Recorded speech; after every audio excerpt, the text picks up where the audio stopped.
Good morning to everyone. Welcome to this second day of the conference, ICGR conference. Hope you enjoyed your dinner yesterday at the Fairgrad Museum. Thought it was particularly beautiful and that you had good time together before coming back today. So we're going to start with session 3, which is shared in two parts. Two this morning.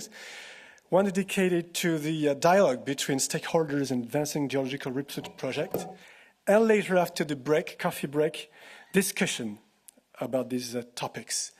And to start, of course, I'm going to call the chair of the 3A session, Walter Blommaert, who's the NEA RWMC Regulators Forum. You can come with me, and I'm going to call all the presenters and who take part to the session. Joan Fasella, please, Vice Chair of the Forum and Stakeholders Conference. Mrs. Heidi Tadros, Director General, Canadian Nuclear Safety Commission. Gabriela Onti, Head of the Communication Department, PURAM. And Stéphane Martin, who is Mayor of Gon-le-Court-le-Château, which is in the eastern of France, and which is involved in the CGO program. Walter Blommaert, I leave you the topic now and you can talk. Thank you very much. So welcome to you all. I think you had all a very pleasant evening. And first of all, I want to thank our dear friend Gérald Ouzunian for the very good choice he made for the location of yesterday. So,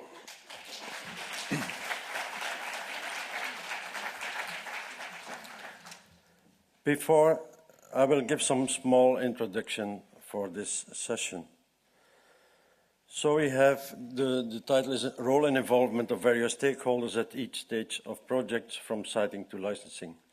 We have 4 speakers and we invited them to share their experiences and learning from different perspectives to address how dialogue is organized between different categories of stakeholders and with the aim of illustrating how overall confidence can be reached and maintained.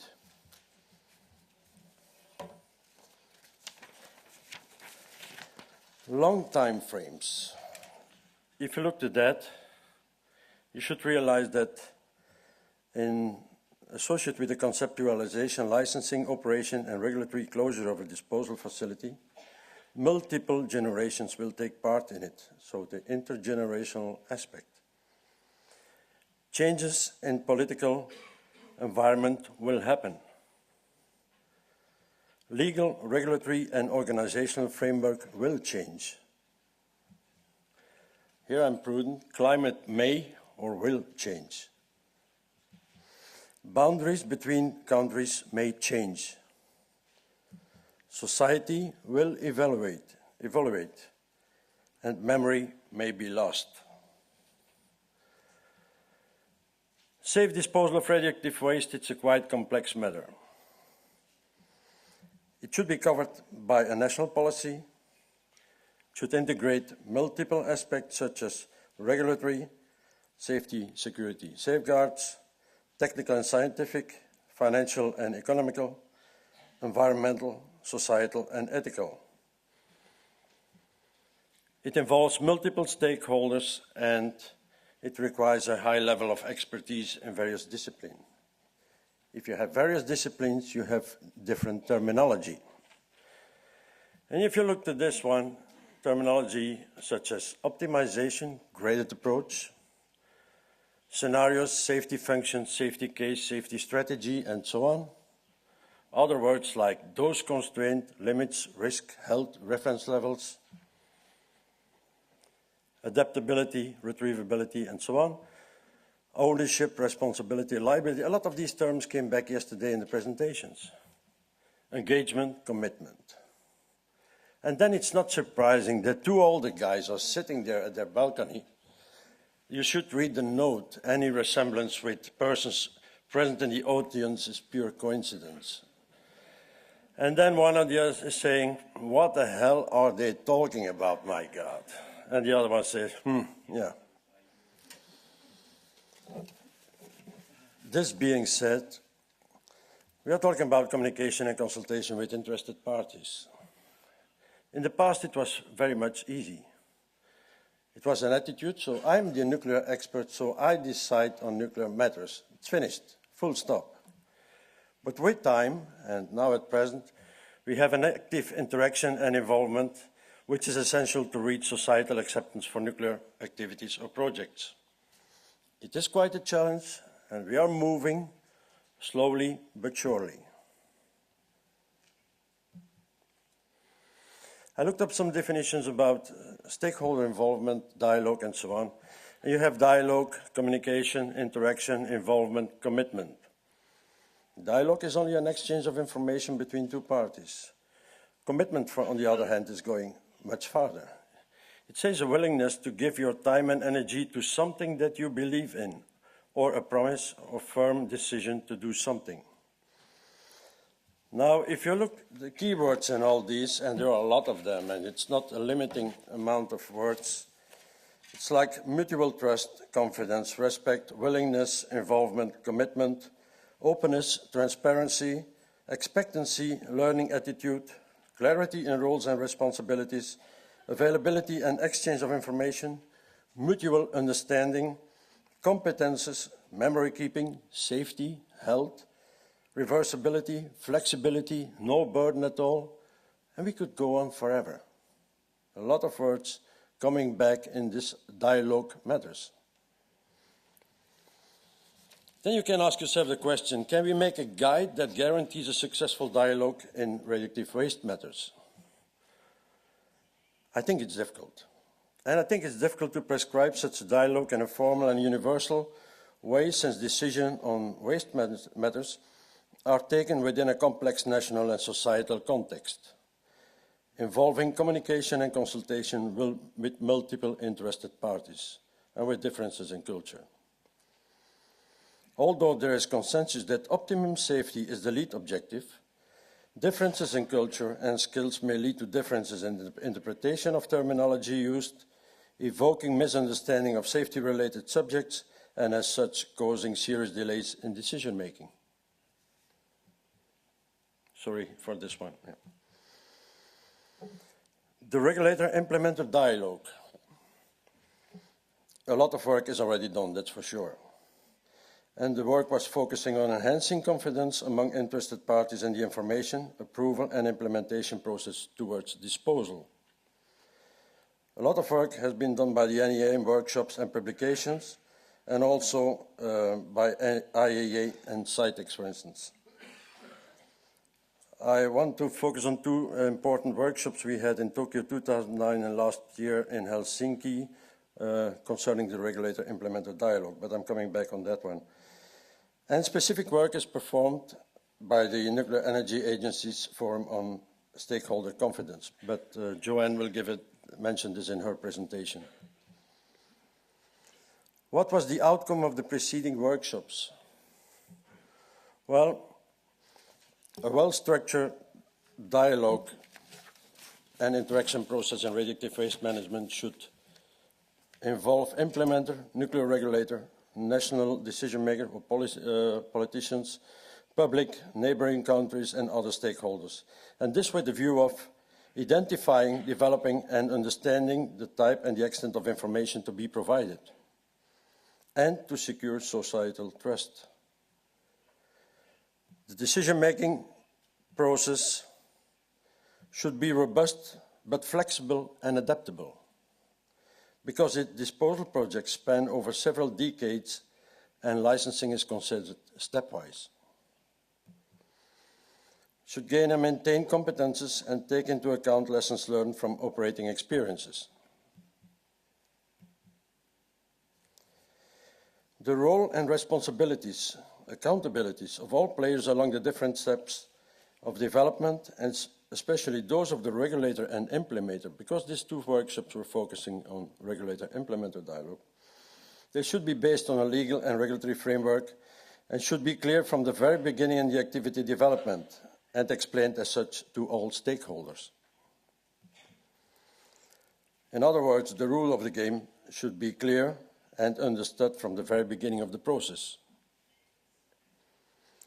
Gain public trust by demonstration of competences, openness and transparency, clarity in passing messages, accountability and independence.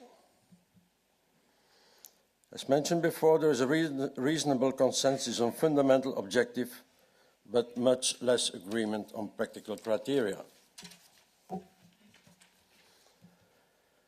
The dialogue with interested parties should start as soon as possible, and preferably from the very beginning in the project or process development.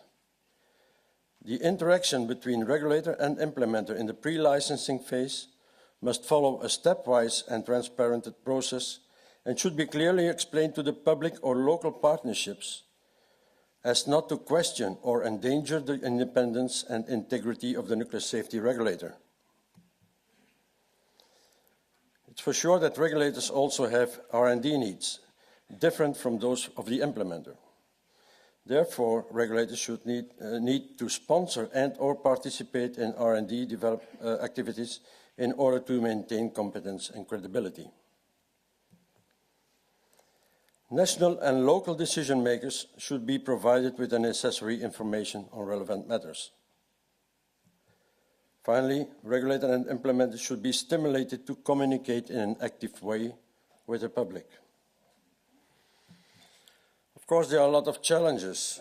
I will limit me to some of them. There is a need for a well-structured regulator-implementer stakeholder dialogue. So it's more than regulator-implementer this time, with a view of timely identifying, developing and understanding the type and the extent of information to be provided.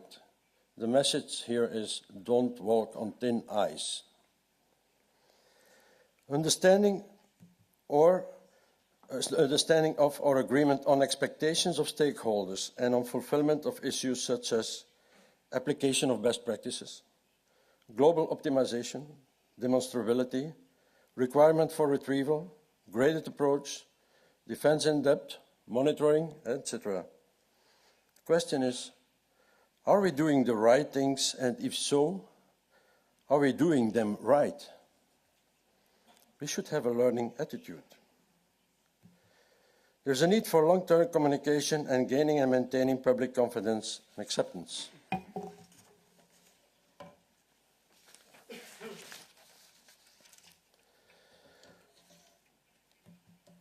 The availability of adequate regulations and guides should be there to ensure that these are timely communicated to and understood by implementer and stakeholders. Is pre-licensing foreseen in the regulation? If so, how do you demonstrate the independence of the regulator? We should use clear and understandable terminology. Regulatory, societal and ethical, scientific, environmental, technical and industrial challenges, and there are a lot of them. Clear definition of role and responsibilities of regulator, implementer, government and other interested parties. We should maintain competences and memory keeping. Regulatory closure and transfer of responsibilities is a challenge as mentioned yesterday also in presentation. I want to mention here two workshops that will be organized in the beginning of next year. One is an NEA workshop on stakeholder involvement in nuclear decision making, held in the OECD conference center here. And a second one is by IGSC SciTech seminar on regulatory review of safety cases for geological disposal of radioactive waste. And there's one of the sessions who is dealing with interactions with public stakeholders in communicating safety evidence for geological repositories.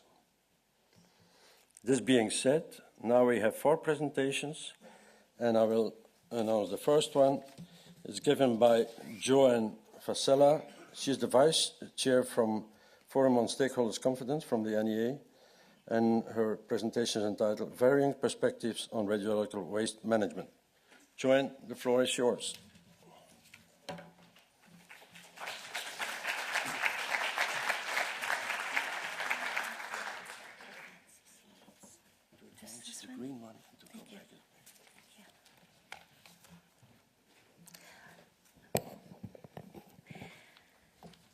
Well, good morning, everyone, and I'm very pleased to have the privilege of bringing greetings from the Forum on Stakeholder Confidence to this session. And what I'd really like to talk about is some of the conversation that was had at a recent workshop in Switzerland, a national workshop. But before I do that, let me provide just a bit of an introduction to the Forum on Stakeholder Confidence. Set the context. The Forum on Stakeholder Confidence was created by the Nuclear Energy Agency's Radioactive Waste Management Committee as a working party in 2000. And the forum was set up at a time when existing approaches, decide, announce, defend, some of us here may remember that, were being rethought as the advancement of some waste management programs began to stall. So the question of how to build, ensure, and sustain the confidence of stakeholders began to be raised. And there was a growing interest in exploring new concepts and frameworks, societal issues as a means to advance waste management programs. And the forum was set up to explore these issues. Since the forum was set up, it's had dialogues and interactions with hundreds of interested parties in radioactive waste management, ranging from specialists and academic researchers to national and local politicians to local stakeholders, implementers, regulators, and associations. And I see many folks who have contributed to the body of work of the Forum on Stakeholder Confidence sitting here in the audience.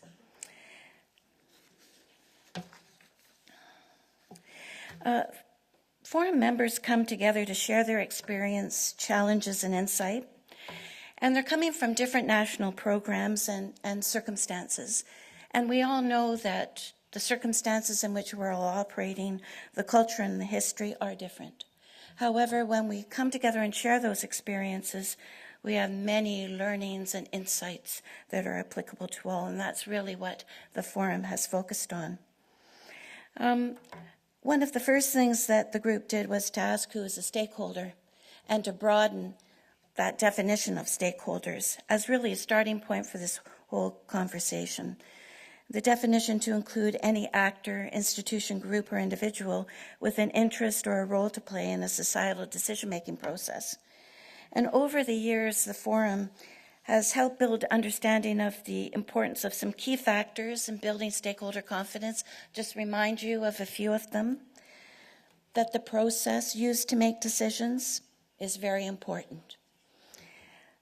It should reflect citizen priorities, objectives, and values, and transparency is important. The need for inclusive early involvement of stakeholders and approaches such as dialogue rather than consultation. The decisions about risks need to involve citizens. The value of building in reversibility and adjustability of decisions and stepwise approaches to decision-making. The importance of that to building stakeholder confidence. The important role of different actors in building trust and confidence in an outcome, and this would include regulators and implementers. And the importance of learning together, shared decision-making, and building long-term partnerships to advancing projects. And this may all seem like, well, of course, because we've all adopted this now, and I think the conversations yesterday reflected that. The forum meets every year, has an annual meeting, brings those members together, and at a recent meeting, we had representatives from 14 different countries to share their experience and insight. Now, the forum's been focused on concepts and frameworks to help advance deep geological repositories and siting projects, and it's now turning its attention to the social dimensions of other key, important, involved issues such as waste transportation programs associated with these projects, a deeper exploration of risk and safety from a social perspective that continues, as well as how best to incorporate social media and stakeholder engagement in this new, rapidly changing environment that we're all working within. There's overlap with other activities in the radio waste management area, and we've got ongoing conversations with these groups. Now, at the last annual meeting, it was accompanied by a national workshop. It was held in conjunction with a national workshop in Switzerland. And these national workshops in the work of the forum are intended to provide an opportunity for the host country's participants to present and analyze their own experiences and have us all gain a better understanding of the history and practice of radioactive waste management in the host country, and as well to explore these important themes, these important challenges that we all face, working with the stakeholders to bring meaning and knowledge and understanding about them together. There's been a number of workshops that the forum has had the privilege to be involved in, and they're up here.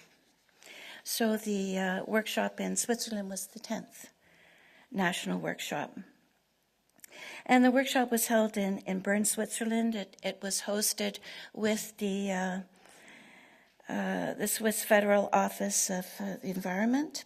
And the topic was, the topic was bridging gaps, developing sustainable intergenerational decision-making in radioactive waste management. And this is one of the key themes of the scope of work of the forum as well.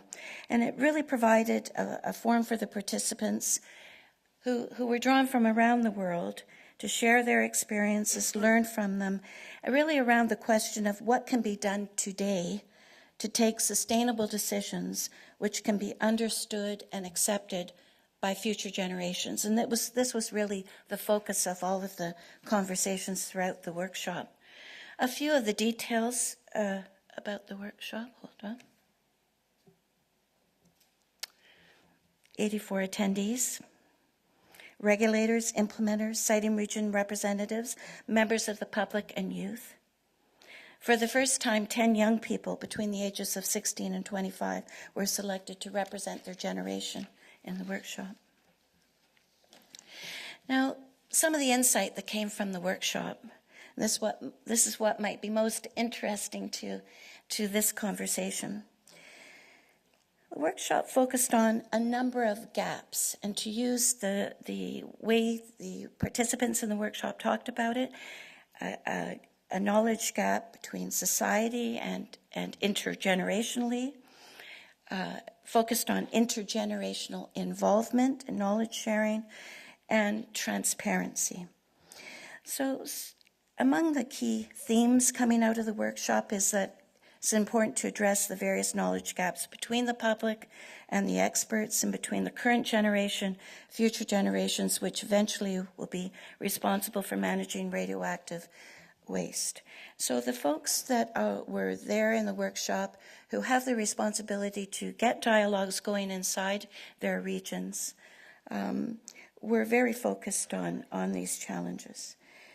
Besides providing information to younger generations, it's also important to engage younger generations on the current and future need to address radioactive waste management as a bridge to future generations, and the importance of transparency of decision-making, the decisions taken by the implementers, government, policymakers, and regulatory bodies. There was a healthy discussion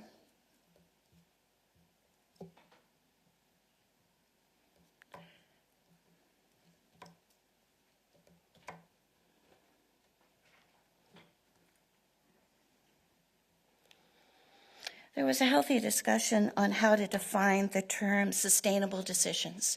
So after all, this was a real focus of the conversation. And what does it mean to have decisions that will be sustainable? What is it that we need to do in our conversations with people today in setting a foundation for decisions that we make today that will make them sustainable, that will make them amenable to being carried forward over the next 100 years of a project or more? Part of what was discussed was that sustainable decisions should provide freedom for future generations to decide what should be done. This means knowing the basis of why current decisions about managing radioactive waste were made in the first place. And these decisions must also provide an opportunity for all stakeholders, including folks in the future, to have a voice in the decision-making process. This is what came out of the workshop. It's also important that the decision-making process be flexible and that the reversibility of the decisions should be considered. There's a lot of conversation about challenges of involving youth. They feel that maybe they don't need to be involved at this time. They have other priorities in their life, yet when we're talking about sustainability of decisions, this is a critical component of it. And there was some conversation about the need to establish an emotional connection to the issue in order to generate interest among youth. What do we need to do to engage youth? We need to tell youth not only what the decisions are, but why it's important, and why these decisions were made. How?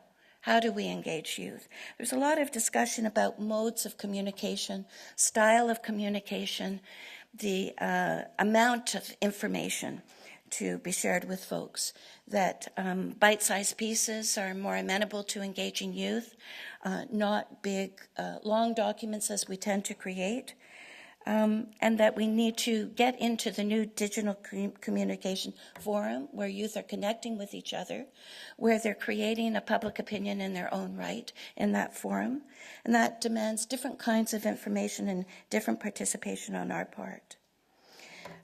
Short, simple, and accessible in 3 words. Youth talked about their desire to have informal conversations, to be able to have conversations amongst each other, which are a bit challenging for folks who are the traditional knowledge holders, as to find their way into those conversations, to find their role into them. The integration of subject matter into school curriculum as a means of making future generations aware was one of the how answers to how to engage them, and having debates in schools to raise awareness. One of the things that people talked about in the workshop is this term multiplicators. And they were thinking about the need to engage people who will talk with other people, and that's really, in this day and age, a very important mechanism for spreading awareness and understanding, and engaging youth in becoming multiplicators. It would require engaging them in developing communications, and communications that would be appropriate for them to speak with each other in their own space. There was a bit of a conversation also about what is knowledge, and the difference between knowledge and information. Knowledge is not the same as information. And there was a lot of conversation about how these differ and what does that mean in terms of the way we engage people and what we're seeking ultimately through that engagement. Some of what the conversation was is that currently knowledge is held by experts, authorities. And while what we really need is to pass along information. Information is passed on through libraries and websites. Knowledge is something that an individual holds. There needs to be a way to pass down that knowledge from individual to individual over 100 years or more. And again, this is different from information. So knowledge being held by individuals being carried forward.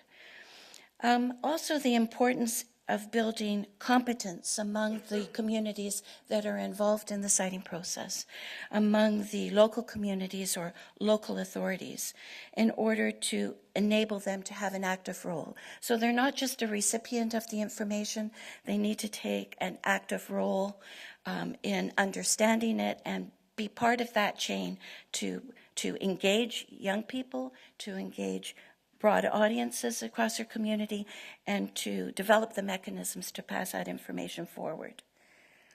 International organizations have a role, they told us. They serve as a platform to exchange lessons learned, best practices and approaches, and there's real value in that information exchange to provide that context for the broader conversation. And one final comment to share about themes that were discussed that had a lot of conversation, and what is the key information that needs to be passed along. And there was much conversation about the nature of that information, and different pieces of that information can be passed forward in different ways. Well, there's going to be a report that comes out of this. There's still a lot of reflection on the very rich conversation that was held through the workshop, and the Forum on Stakeholder Confidence will very much look forward to sharing that report once it comes out. Well, thank you for the opportunity to share some of what's coming out of this very important dialogue. Thank you.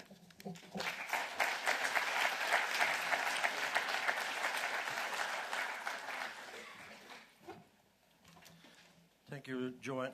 Is it working? Okay, it's fine. Thank you, Joanne, for this very interesting presentation. I have one question, or comment, or something. It depends.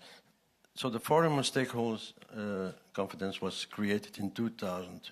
Now we are 16 years later. That makes more or less one generation. Can you say something about the evolution of involvement of stakeholders, and more specifically with the need of information they have, the learning attitude? And another point is, do you experience over time, and for the different participants involved in the FSC, a similar kind of expectations from those stakeholders with respect to involvement in decision making? Is that clear? Well, I think I can share a few things on behalf of the group. So I think over time, everyone is recognizing, all the members of the forum, and I think we would have agreement here, that people's expectation in involvement in decision making is increasing over time, irrespective of what historical conditions you're operating within. These expectations in involvement in decisions such as the long-term management of radioactive waste and these kind of programs is growing over time. Early in the Forum on Stakeholder Confidence, there were conversations about moving from education and consultation to engagement, to dialogue.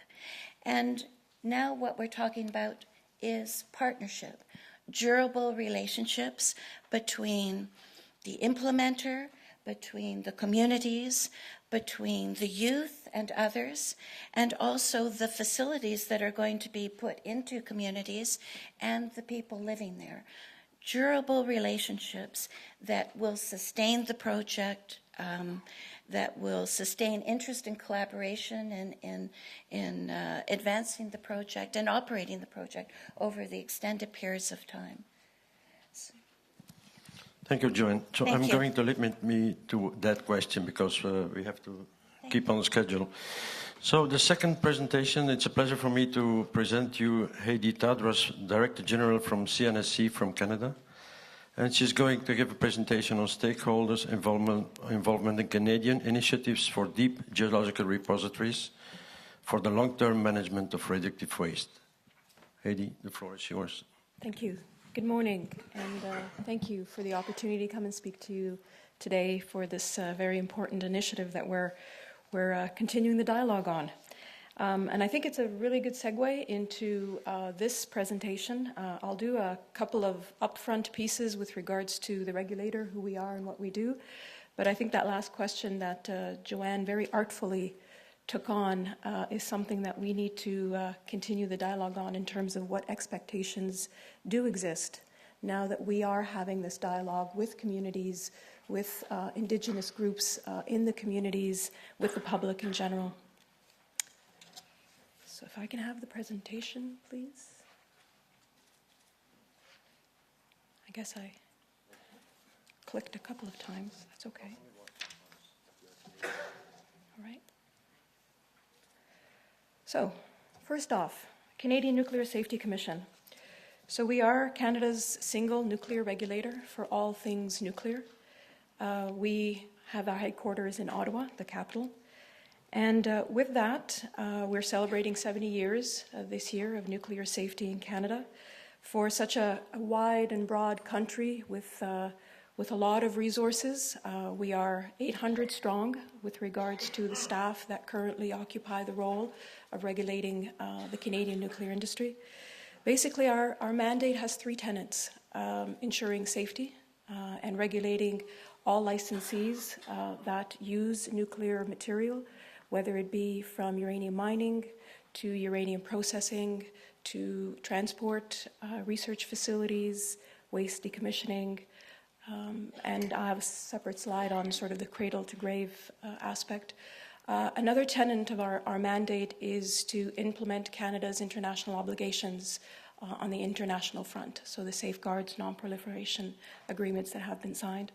And the third tenet, which I think is very relevant to today's conversation, is to disseminate scientific and technical information to the public, to the communities, and to the licensees. So this is the slide that I was mentioning. We like to call it the cradle-to-grave approach. So all of the facilities and activities that are currently in Canada and that the CNSC does regulate. I'd like to introduce you to our commission. So the CNSC has two parts: staff, myself included, technical specialists, licensing officers, project officers, compliance staff, as well as the commission. So I'll focus the key messages on this slide with regards to the commission. The commission is independent of staff as they are independent of government. It is a quasi-jurisdictional tribunal, so we do have monthly meetings, both on licensing hearings, which are decision proceedings, but we also have commission proceedings that are meetings, so regular meetings of the commission where status updates are provided, regulatory oversight reports are given. So there's no decision per se, but it is an opportunity for stakeholders, the public, and staff to present information to the commission as an information piece. With that, the commission proceedings are either in-house, typically in Ottawa, the room that you see there where the president is sitting, but we also go out into the communities. So recently in November, I don't know how many of you sort of tuned in to our webcast, we were in the community of Port Hope for a licensing renewal for the Cameco conversion facility. We also provided our regulatory oversight report in that community because it dealt with nuclear processing facilities which are very pertinent to the community that we were in, that we wanted to talk to them about what our regulatory oversight for the year past included. There are written and oral interventions that are provided to the commission. They are by staff and by interveners as well as the public. They are information pieces that the commission takes into consideration. As you can imagine, there's volumes and volumes of information. They do go through everything. And if an intervener does provide a written submission or a request to provide an oral intervention, the public is given 10 minutes to do what they need to say in front of the commission, and there's questions between the public and staff, always to the commission. These are teleconferenced, they are webcast, they are live, and they remain on our website for approximately 30 to 60 days after the commission proceedings have taken place and are available for everyone to go and find and look at. Quite frankly, I find them quite useful just to brush up and study for the next proceeding in terms of what the discussion was. So I do take the opportunity to go in there and look at the records as well. The transcripts are archived. All transcripts are archived and available online. So after the webcast is given, they're online for 30 to 60 days, but then the transcripts themselves, the verbal transcripts, stay on our website for about 3 years. And all decisions are made available to the public at the time that they come out. For licensing hearings, that usually takes 30 to 60 days, and the commission provides their decision to the public.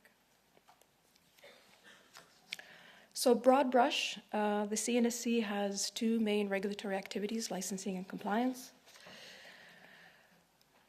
And our regulatory philosophy is really based on three main points.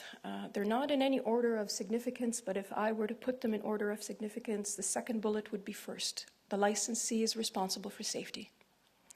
The second one, the regulations that we have currently 13 regulations under the Canadian Nuclear Safety and Control Act. The regulations are performance-based, so basically they dictate what to do, but they do not dictate how to do it.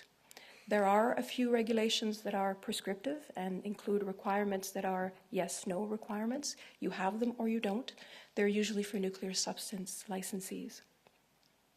And then finally, the CNSC and licensees are responsible to regularly and clearly communicate to the public and to stakeholders. So I've gone through one of our tenets, our mandate. The other one we'll talk about today with regards to the licensee's responsibility and how that is reflected in the regulatory framework.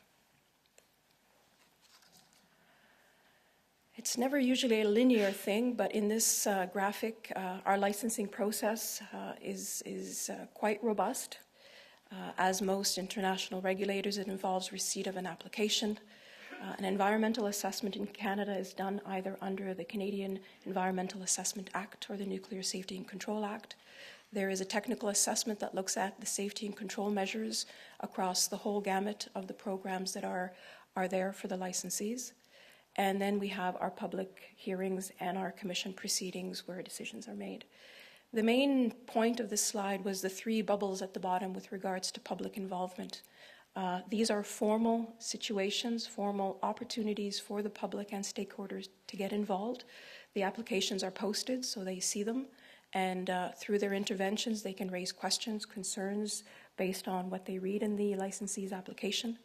The environmental assessment, the project description is posted on the Canadian Environmental Agency's registry on the website, and the public is invited to read the project description, understand what the project is all about, and provide, again, comments and concerns that they may have.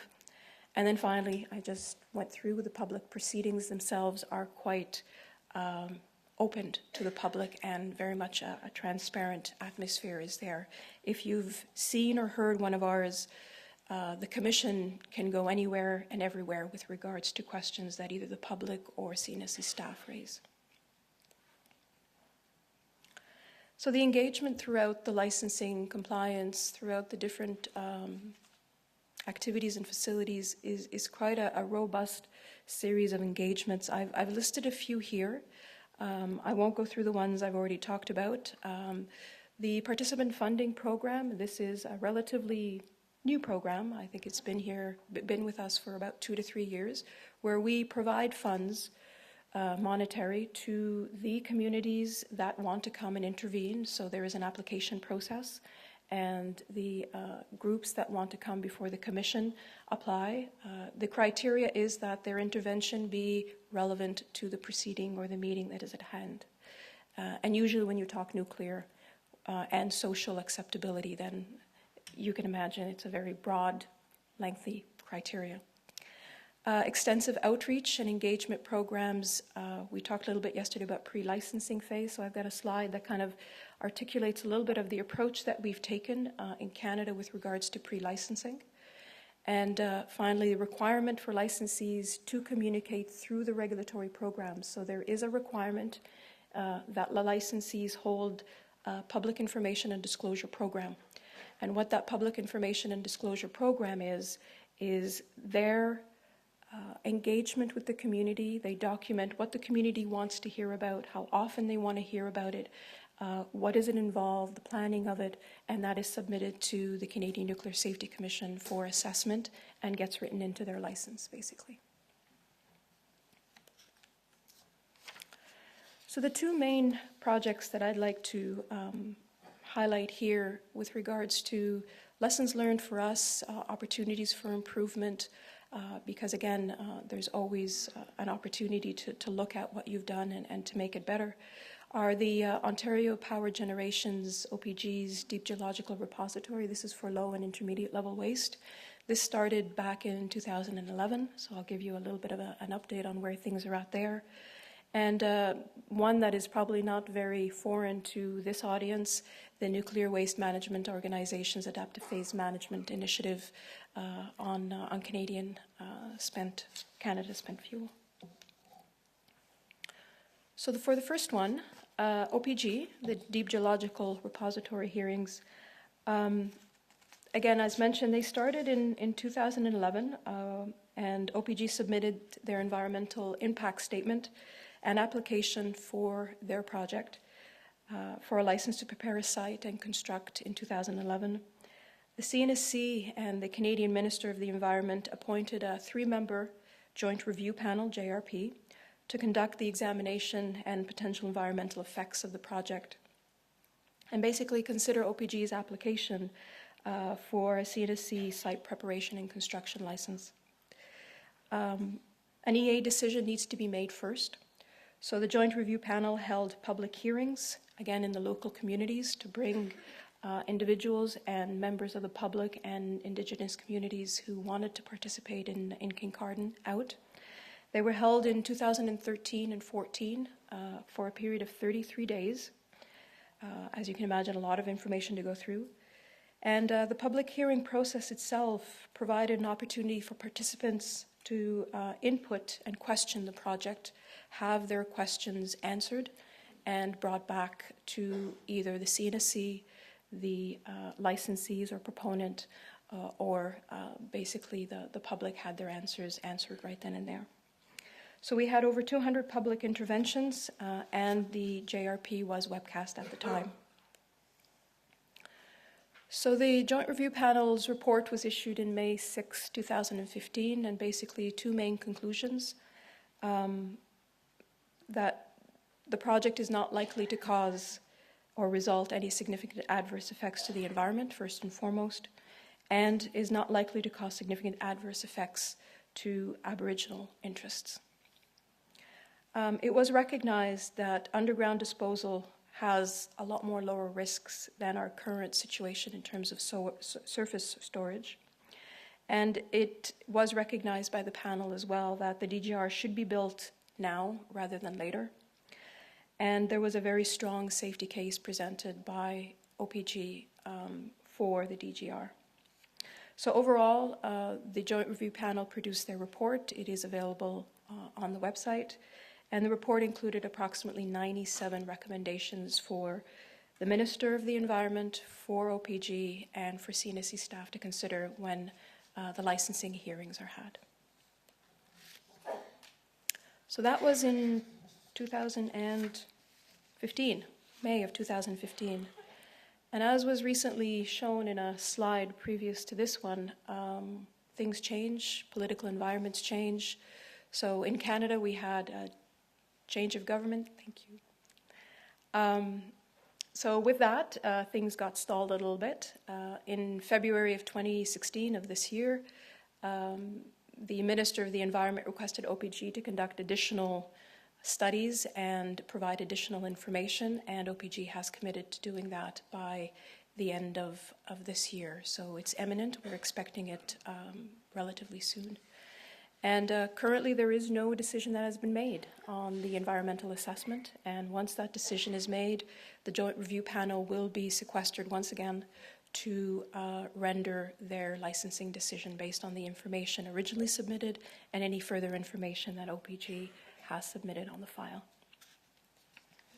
So I was given the 5 minutes, so what I'd like to do is walk through the adaptive phase management project that we currently have on the go, and my lessons learned basically cover both projects.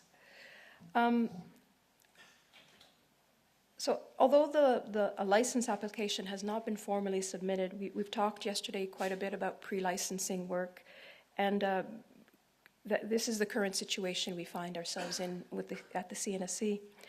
With the recognition that dialogue needs to begin, not only on the scientific basis by which these projects come together and a decision is needed, but community engagement, community understanding, community awareness.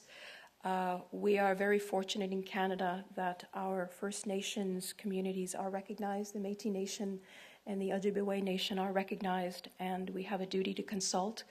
And consultation for us is not checkboxes. We went out, talked, and it's done.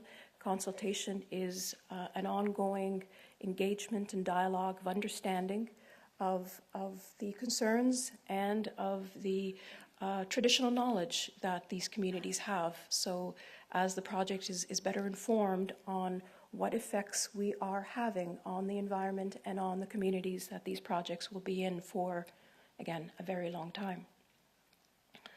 So the opportunity it presents itself for the CNSC is it's an opportunity for us to build our own independent knowledge. So research was discussed with regards to our involvement in doing our own independent research. being able to assess the information that is presented, the new technologies that are being used. So we do that through the international communities, through getting involved in different international opportunities where research is conducted, and to take a look at what the science tells us. This is all during the early stages.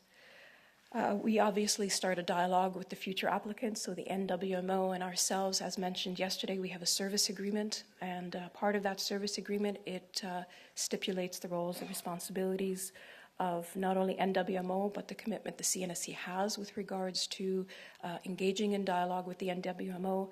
We have regular formal meetings, and that we have technical meetings as well.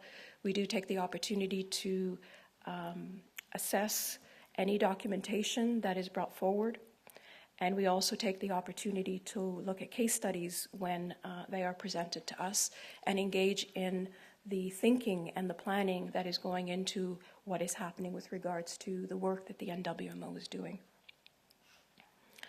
This allows us to not only focus on key safety aspects now, but it also allows us and helps informs on what potentially the final application will look like. So these are very important steps to be done from a regulator's perspective early on, because it's not a question of leaving a binder or two at your doorstep and asking you to assess it when the time comes. It's a continuum.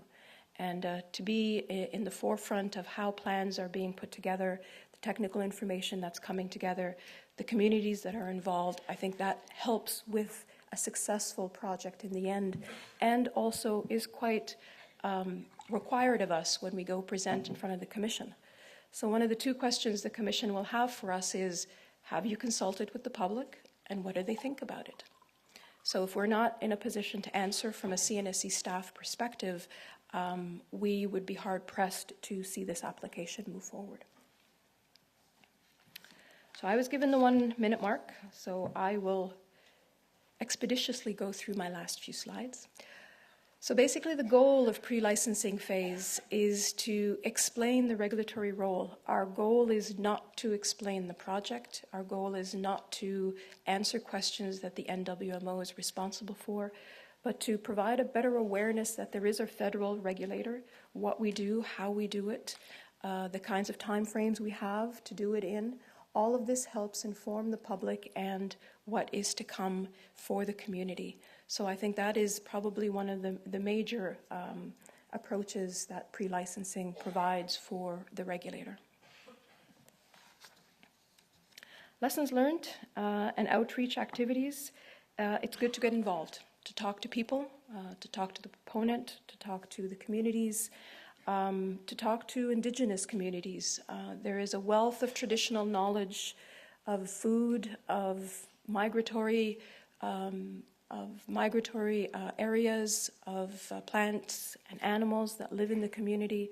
All of this helps provide a more robust understanding of the environment, of what we are doing to the environment, not only for the project itself, but long term. It is also very important for the communities, from our perspective, to know that CNSC has technical staff, that we don't just rely on what the NWMO is providing. Mind you, it's probably very good information, but it's a question of having that independence and being able to talk with credibility. We have a wealth of geoscientists, fish biologists, that do take the opportunity and go through these scientific research papers and compare what the proponent is bringing forward. And it is a wealth of learning for the regulator as well, to get out into the community and to understand, really understand, not just hear, but really understand some of the concerns that the public has around nuclear. We talked a little bit about curriculums.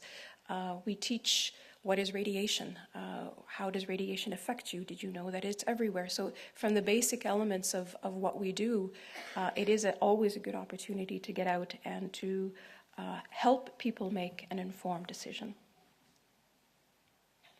So with that, I think I will stop there, and I'm sure I've had my say. Thank you.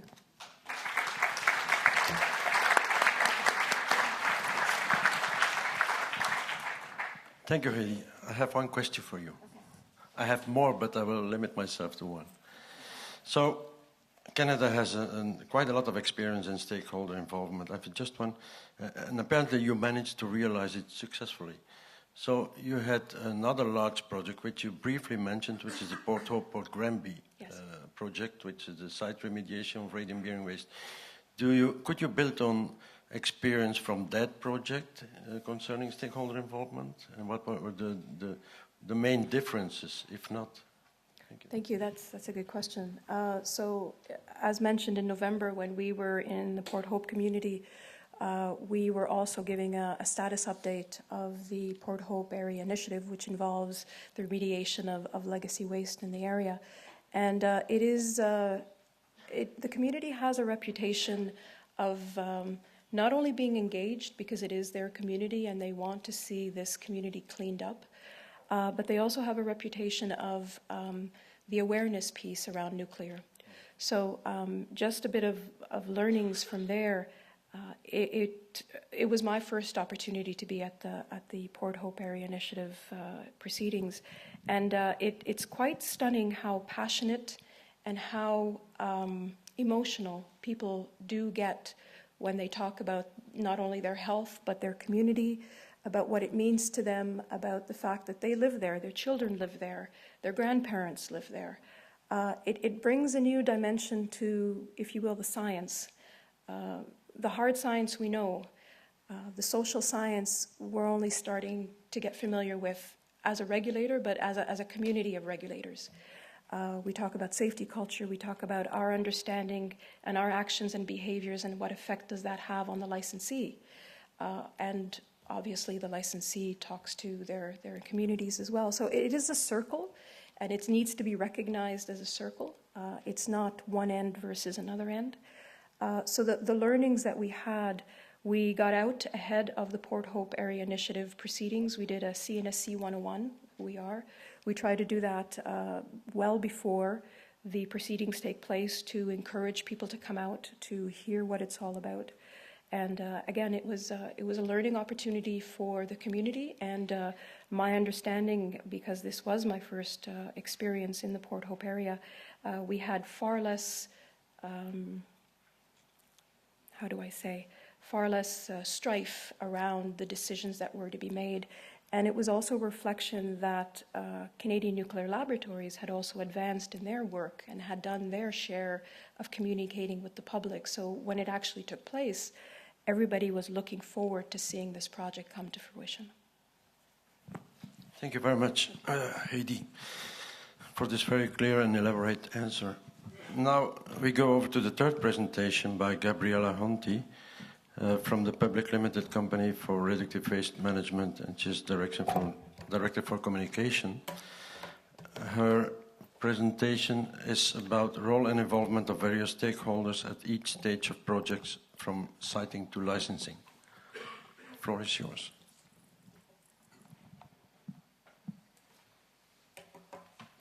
Ladies and gentlemen, this is my pleasure to be here. I would like to talk... Oh, I'm sorry. This is my second... Okay. I would like to talk... In my presentation, I would like to talk about something about the Hungarian perspectives, a Hungarian communication strategy in the radioactive waste management. And of course, we have some lesson what we learned in the communication. So in my presentation, I will show something about this too. Okay, I'm sorry. PURAM, the Hungarian Radioactive Waste Management Company, is a state-owned company. It was established in 1998, and our inspectorate is the Ministry of the National Development. In Hungary, we have a Central Nuclear Financial Fund, and the NPP, the NPP and the radioactive waste producers pays money into the fund, and our financial support covered from this fund. PURAM, on this slide, you can see PURAM sites and projects. We have got 4 projects, 3 facilities and 1 ongoing project. Our oldest facility is the radioactive waste treatment and disposal facility. It's not far from our capital, not far from Budapest. It's a surface facility for the non-NPP in origin, for the institutional origin radioactive waste. We have a second radioactive waste repository for the low and intermediate level radioactive waste, which are from the MPP. And this is the National Radioactive Waste Repository. I'm sorry, I missed something. No. Maybe. Okay. Some mixed, I'm sorry. We are responsible, our company is responsible for the spent fuel, handling the spent fuel. So we have a spent fuel interim storage facility not far next to the nuclear power plant, which is in Paks. The name of the city is Paks. And we have 4 units in the Paks NPP, which are Russian type units. And we have an investigational area which is on the south of Hungary. It's an ongoing project. We have some boreholes and some research, but it's still in the beginning.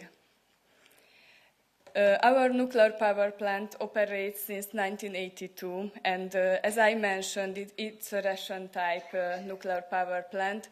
Why is really important for Hungary is that because the domestic electricity production, more than 50% comes from the domestic electricity production from this nuclear power plant. On the other hand, of course, the nuclear power plant has some radioactive waste, and Hungary has an act, the Atomic Act, and this act determined our tasks.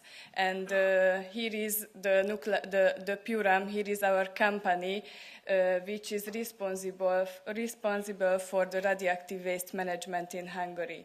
In this act, there are our tasks. For example, preparation of the national program. We are responsible to operation the interim storage spent fuels facilities, and of course, we are responsible for the low and intermediate level radioactive waste as well. On this slide, you can see the low and intermediate level repository project. It's an ongoing project, and why I mention it, because our greatest lesson, what we learned in the stakeholder involvement or in the communication related to this project. Now this is a successful ongoing project, so we are really lucky and happy about that, but it wasn't every time. The project began in the socialist era, in the middle of the 80s. In Hungary at that time was that political era. And people has no voice in decision, in such a decision like this project. And at the end of the socialism era, people want to be involved, want to know, want to inform about the project, and the problem was that at that time there was no communication strategy, no communication expert, and there was a lack, not just in the local, but the national communication as well. And in this open-minded new area, the politics don't allow to build the repository in Ófalu, so this project failed because of the communication, a lack of the communication. And now we know that, nowadays we know that we had to change. We changed our communication strategy. We made some relationship with or cooperation with the locals and the national politics and leaders, and we have some official and informal events we organized. We have organized some official and informal events, of course, public hearings, and we issued local presses. I am really proud because I have the first presses from these local brochures. And it's an ongoing story, so it still works in the area. There was two really important political votes. The first was the local referendum in Bátorpáti in 2005, and after that, the Hungarian parliament vote as well. Both of them was success, both of them was accepted. And it allowed to construct the investigation in Bátorpáti, and the Hungarian Geological Service accepted our final report, and Bátorpáti is suitable from a geological point of view. We have a technological surface building, and we are operating the first underground chamber on the site. You can see some details. It's really important that our underground chamber operates since 2012, and now we have a new disposal concept. Of course, we can save some space and some money with this concept as well. But the stakeholder is still in our program, in our project, in our strategy. We have a quite new visitor center in Bátorpáti. We have, of course, students' programs and press conferences. And we are really lucky because after our public opinion polls, our work is accepted in the area. We organize every second year a public opinion poll. And why I mentioned it, because of course we have a DGR project as well, but as you can see on the slide, it's a really long story, but we know from the low and intermediate level radioactive waste procedure that we have to involve the stakeholder from the beginning of the project. And of course, we have some challenges as well. It's a long-run procedure, so we have to change our communication strategy because we have to reach the new generation and give them information, and we have to open their mind for the radioactive waste management as well. And in Hungary is a Green Party. It's not a strong party, but they are in our country. What we could learn about it. We have to believe in, and I think these elements are the most important when we must must arrive a successful radioactive waste management. Thank you for your attention.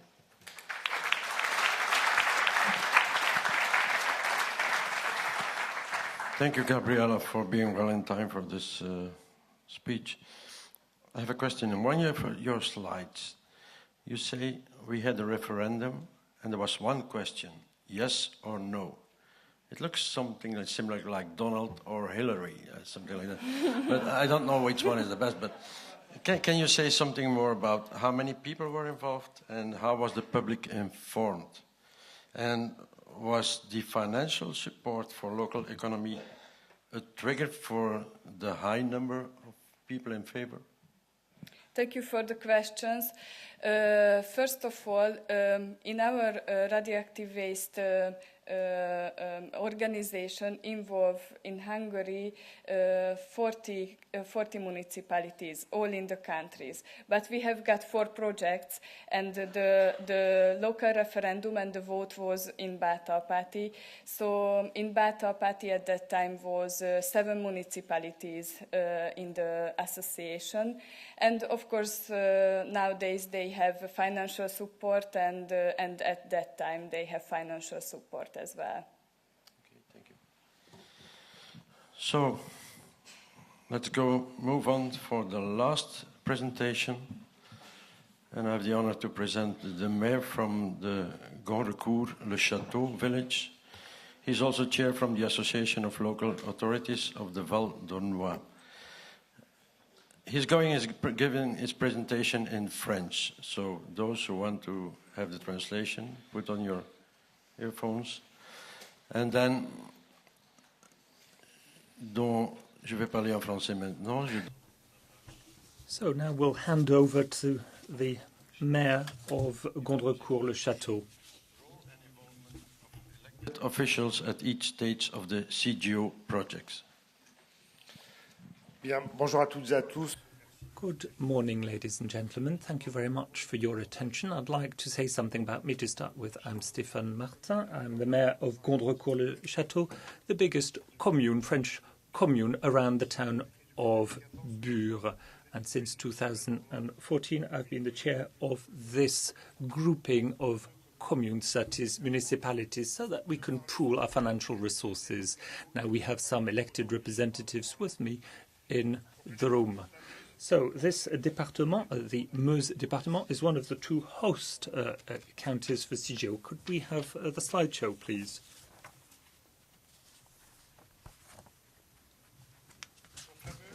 The Meuse county and the Haute-Marne, the neighbouring département, is very much a rural area, which is not very much populated, 30 inhabitants each square kilometre at département level.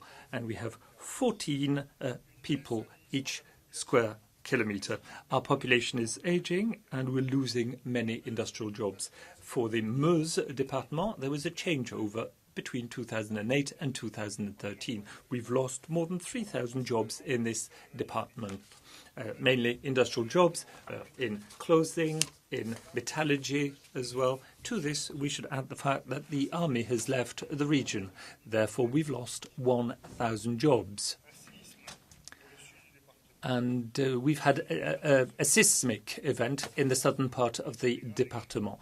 We have had losses of jobs. Jobs are so very important. We have an aging population in the region and more precarious jobs. We have to therefore create more wealth to dampen the shocks that we've gone through. And we wonder about public jobs as well in the region. We don't know what's going to happen to these public jobs in the 5 years to come or 10 years to come. In our region, we have assets such as farming, the food and beverage industry, and other major names. A subsidiary of Mercedes, ArcelorMittal, Essilor, that's for glasses. We have also emerging companies with the Shenan company, Chinese leaders in LEDs, close to the fast-speed train station in the Meuse region. We also have now saffron facilities. And aeronautics is one of the industries that's really developing nicely in France, with which there are other companies that will work with them as subcontractors, but mainly we have the CGO DGR in Mur, which is a great opportunity to have more jobs and to have a subsidiary that's going to help the nuclear business in the Meuse and Haute-Marne regions. This is now something about the Val d'Ornois intermunicipal authority. To the south of the region, in yellow, the chair of the other intermunicipal authority on the left is in the room. We have 19 municipalities. And as I said before, we have a total population of 14 people for each square kilometre. And we have an interesting environment in the region, plus good roads, sports facilities, schools, and social activities. We lost 500 jobs since 2004 when I was elected. We lost 500 jobs, and some people have not yet managed to find a new job. What's going to happen tomorrow in the region? Well, these two intermunicipalities will be merging with a third one so that we have a total of 17,000 inhabitants. How are the elected representatives involved in the CGO project? We have the national and local representatives who've been working for more than 25 years on the project. They take part in the decision-making process to have a DGR. In red, we have the involvement of members of parliament. They voted 3 acts. Mr. Ledeo, who was with us yesterday, has been an MP who's been supporting this project for many years. And this regardless of the government at the time. We've had a number of acts that have been endorsed by the Parliament, left-wing or right-wing. What's written in black is the involvement of local representatives with consultation processes and different levels of votes, with public hearings also for everybody to be able to express their views. What we have in blue is 2 public hearings that were organised at national and local level with a view to collecting as many views as possible. Apart from this very democratic process and the conclusions arrived at by the elected representatives in France, I should underscore the fact that this GGR site was chosen on the basis of its geography. It's a choice made by 4 départements, and the choice was made in 1994. Meuse and Haute-Marne chose the same site in 1999 after geological investigations, and we decided to only use one site for geological reasons. We have 250 square kilometers, and then we delineated 30 square kilometers in 2009 after a 3D seismic campaign and after consulting with the municipalities concerned. We have an association of elected representatives for that. 4 propositions were made to the local representatives, and we were the ones who chose the right site. Now, a few words about the links between official representatives and ANDRA. It's based on information and transparency. Opening of the underground facilities or laboratory to elected officials. We can have a look at what's done by ANDRA. Direct links between the local elected representatives and the Centre Meuse-Haute-Marne. Yearly exchanges, annual meetings between elected representatives, study trips. We meet also foreign delegations. We have progress reviews. We also have several internet sites for the ANDRA publications. Now, a few words about the links between ANDRA and elected officials again. We support the local associations. In 2015, we had 114 associations that we'd financially supported. We disseminate scientific culture. We organize exhibits. We welcome schools as well and pupils, plus industrial tourisms with more than 10,000 visitors. It's the 2nd most visited site in the region of Meuse. ANDRA also helps the region. They support our associations. They help the local schools with exhibits and special events on scientific topics. Now, what do the elected representatives expect, and what about the local population? As I said earlier on, we have difficulties in our region. We have lost so many jobs. What we expect in the region is mainly something in the field of economy. ANDRA really is good to support the local economic activity or businesses. In 2015, we had 17 million euros that were earmarked and invested in this laboratory. 1,100 public tendering processes, and we've worked with more than 1,000 suppliers. Average amount for these orders, 1,500 euros more or less. So that's really good for the SMEs and SMBs. For many years, ANDRA has had a very strong policy in terms of planning so that the local companies can take part in the tendering process. Now, what do the elected representatives expect? Well, they expect support, direct help to municipalities. Each municipality in Meuse and Haute-Marne get allowances of approximately 500 euros per capita per annum. For instance, for me, that's 600,000 euros that I get annually, and that's been the case since 2008. Each département, that is Meuse and Haute-Marne, get 30 million euros annually each.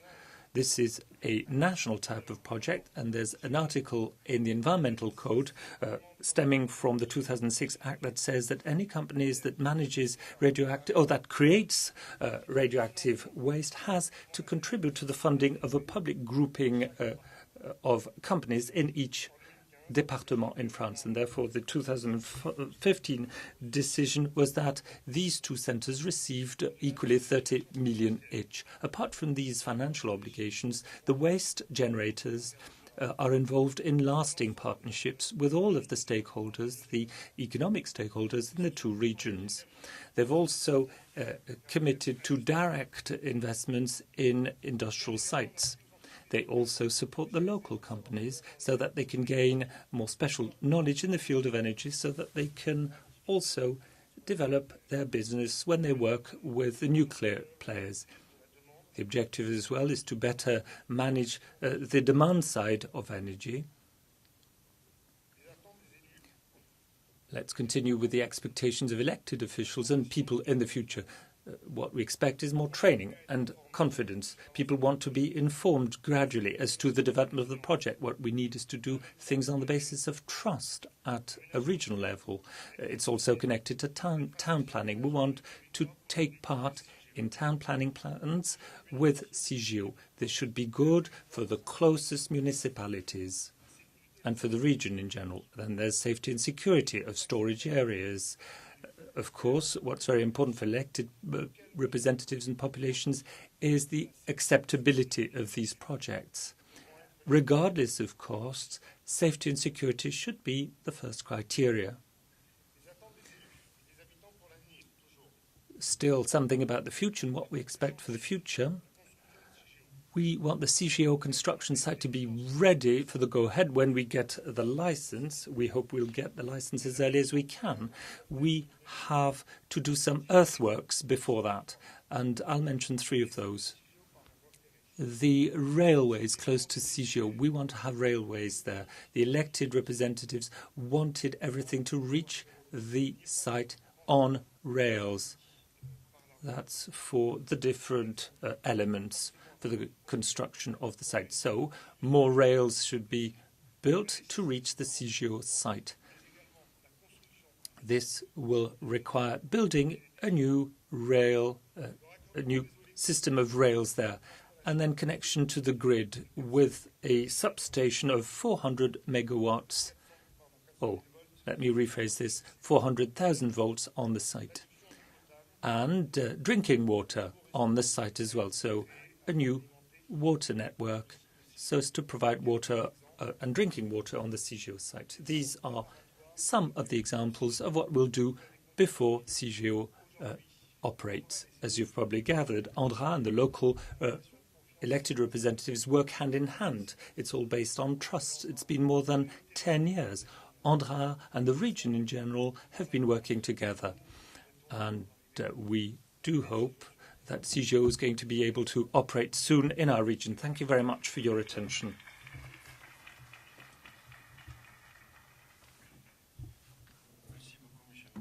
Thank you very much, Mr. Martin. I have a question to ask you.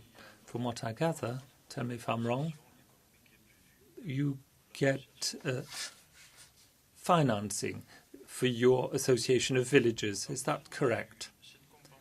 So you get some type of financial compensation. How does that have or impact, rather, the decision-making process? Do you think that this could change people's views and opinions? And therefore my question is, what is the role of elected representatives when it comes to informing the general public for their own decision-making, given this, the funds that you get, the high amounts of funds you get in the region? Well, you know, the journalists keep on asking the same question as well, and the local opposition always ask the same question as well. And they say, you receive a lot of money, and what do you do with that? Do you buy people's trust? My answer is always the same. Well, we get 600,000 euros, which is a high amount of money, but this is not enough for me to change my views on the site. I'm an elected representative in the region, and as I said before, we support and give guidance to Andra. When I was elected as a mayor, I was very young. Andra was already there, and the waste we manage at present is waste that our grandparents have passed on to us. Now, we found a solution which is perhaps not the best one, I agree, but at least we have a solution. What I don't want is that in 2 or 3 or 4 generations, I don't want our grandchildren to say, you have not done anything. So we have money, that's true, but that's to help our region to think about the future. We have money so that at least we have a good level of service. We have services given to people that otherwise our people couldn't have without Andra. As I said, in my region, we lost jobs. And during the first year, when I was elected, we lost 500 jobs. That was a furniture-making company that closed down. And what we lost as well is 150,000 euros in VAT. So we have very tight budgets, and we had to think about our budget balancing, which means that now we have more funds, more resources. Okay, as I said before, we had lost 150,000 euros, and now we have plus 600,000 euros, which means more services for our people in the region without increasing taxes, even though we get fewer allowances from the state. And I can say the same as well about the other regions. What we saw before is that people were not highly skilled. They were working for different industries, and some of those people who lost their jobs cannot find a new job. Maybe what they want is us to come up with new jobs. Well, we know that the value-added jobs will not come from our regions. We'll need to find people from elsewhere, but if we have security agents, well, maybe we can train them there, and these jobs will be accessible to all, and then this will give a new impetus in the region. Thank you very much for this very clear and honest answer. Let me reassure you, I'm not a journalist. Thank you very much for this first morning session. Thank you for all of these witnesses. Talking English again, and thanks for everyone for participating to this first session of the morning. And we had a beautiful overview of your preoccupations and social questions in your countries. So I propose you to carry on these questions during the session 3B after coffee break. We'll have discussion on stakeholder relations and communications throughout the development of a geological repository. You had a few questions during this session. We had cards. I would try, if we have enough time, to ask them to the panelists if it's possible. So thanks, to be ready to answer in case we have enough time. Okay, now it's a coffee break, and we have to meet back in half an hour, exactly 11. Thanks. Just before starting and during while people are still coming in, I would just like to remind you of a practical point concerning those who will be involved into visits tomorrow of the centers of French repositories. There are 2 different visits, and there have been a problem with mailing. They are not at the same time. They don't leave Paris at the same hour.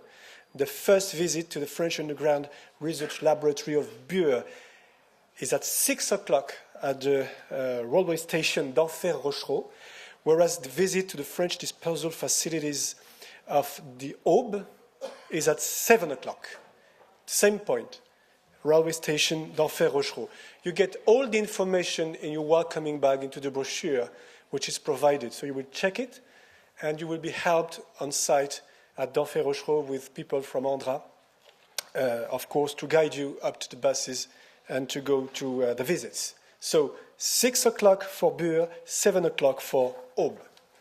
Okay, so now let's talk about the panel discussion and stakeholder relations and communications throughout the development of a geological repository. And to welcome panelists and to talk about these issues, important issues, before a time of questions and answers with all of you at the end, I'm calling Elena Mantagaris, who's Director of Government and External Relations, NWMO Canada. Elena. Thank you, everyone. So our session today, or this afternoon, or this morning rather, is on a dialogue between stakeholders in advancing a geological repository program. And we have a panel discussion on stakeholder relations throughout the development of a geological repository. Throughout the last 2 days, we've been hearing from a variety of stakeholders speaking about the advances in national programs and some of the challenges they still face. This panel will focus on bringing together representatives who each have different interests related to the advancement of repository programs. The perspectives they have, the different viewpoints they come from on this topic, all contribute to demonstrating why advancing a repository project is so complex. Each perspective is legitimate, with genuine issues that must be addressed and sometimes reconciled before progress is possible. Weaving together these interests is critical for being able to move forward. Some may say success on this front is more art than science, and a path forward takes careful, nuanced dialogue to build understanding and trust. Today, we'll hear about the perspectives of a waste producer, an elected representative, an implementer, a regulator, and a local community mayor on the importance of stakeholder engagement in order to advance a repository program. Following their brief presentations, we will kickstart a discussion on stage, and then we want to hear from you, to hear your questions and your perspectives regarding what matters to move forward. Beginning our presentations will be Mr. Ladislav Havlicek. He is the head of Fuel Cycle Strategy and Services with ČEZ in the Czech Republic, and he represents the viewpoint and experience of the waste producer. Ladislav.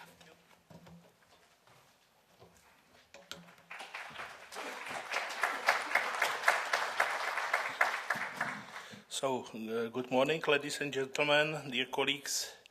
I have a pleasure to present the viewpoint of a waste producer.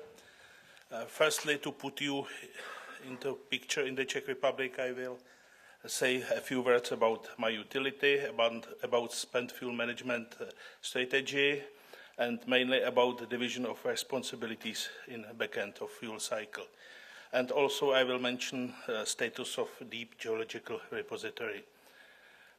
My utility, ČEZ Group, is international utility with energy-related assets in many countries, East European, but we are headquartered in the Czech Republic and our only nuclear assets are in the Czech Republic. We are a shareholding company and 70% of our shares are owned by government. So in fact, we are controlled by the government. Here you can see locations of our nuclear power plants, Temelín and Dukovany. They are located in the southern part of our country, so close to Austrian borders. So Austria is, let's say, asking to have some word to operation of our power plants. And you can see also our other operated sources like coal and water. We have 2 sites of nuclear power plants with 6 units in Dukovany. It's older VVR 440 design. It was put in operation in 1985, 87. This year we received extension of operation license for first unit, and we are working on extension for the other units. And definitely our interest is to operate it as long as possible and economical. Temelín NPP 1000 megawatt newer type, first unit was put in operation 2000, and also we would like to perform some LTO and operate it as long as possible. Concerning future of nuclear in our country, in 2015, government published state energy policy, and there is a clear target that in future we should have at least 50% of electricity production from nuclear. In order to reach that, we should replace units in Dukovany by new modern units, and also we should add some additional units at Dukovany or Temelín site. And state clearly declared in the policy that there should be legislation, administrative and social framework for construction and operation of radioactive waste repositories, including the Geological Repository, and decisions about the selection of sites should be done until 2025. So, spent fuel management strategy is storage in a dry cask until repository is ready. So for us as operator, we do not consider it, or by law it's not considered as a waste until we declare it as a waste, and then we hand it over to the state for disposal. So this quite complicated picture shows basic division of responsibility in our country, which is stipulated by atomic law. We as a waste producer, we are responsible for all operations until it is handed over to the state.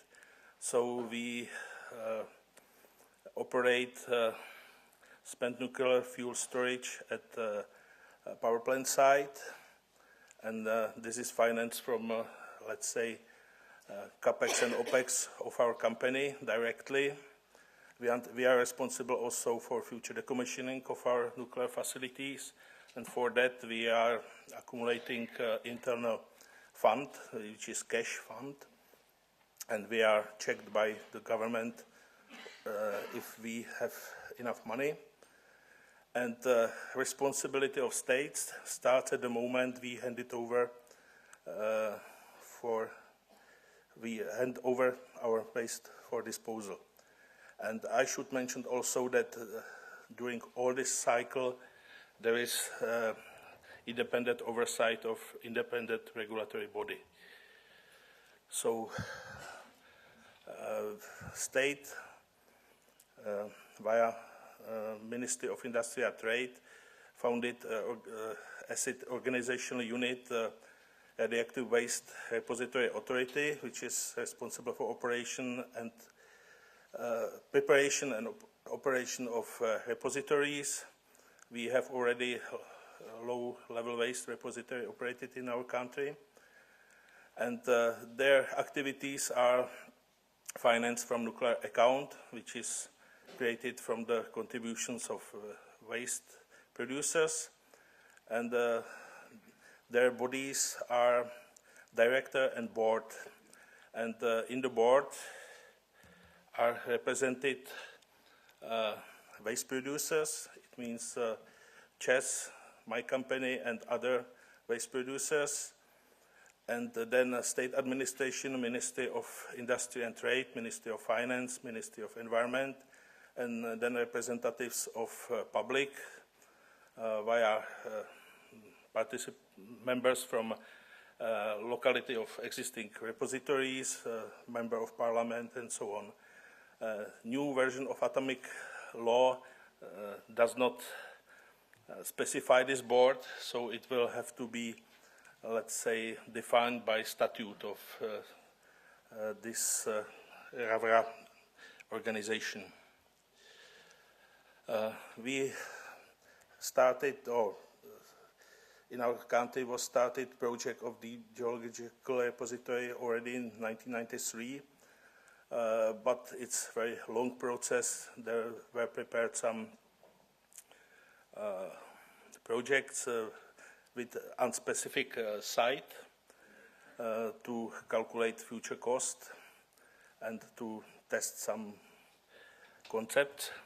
And right now there have been identified 7 sites, and this should be, let's say, I will show. This is let's say, time framework. What is important that this repository should be in operation 2065, and our, let's say, planning of operation of storages, our decommissioning plans are related to this deadline. And here you can see 7 proposed sites for the Geological Repository.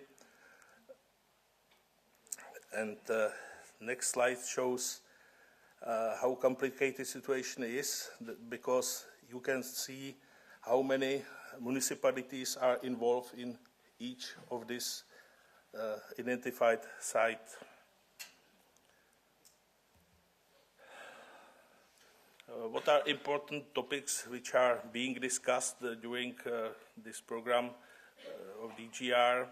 Its impact of construction on local communities, impact of future operation, long-term safety, and sufficiency of accumulated financial means.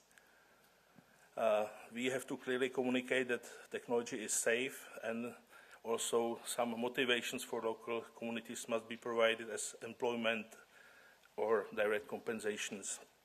To conclude, we as a producer, we are, let's say, very involved in setting parameters of our fuel, and we have to, let's say, online communicate with our waste producer organization, and they should, based on our specification, prepare product, the repository.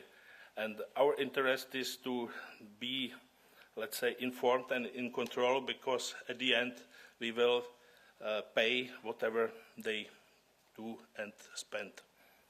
So, and maybe the last sentence, absence of progress in the Geological Repository may in future very negatively influence plans for new construction of new units. Thank you for your attention.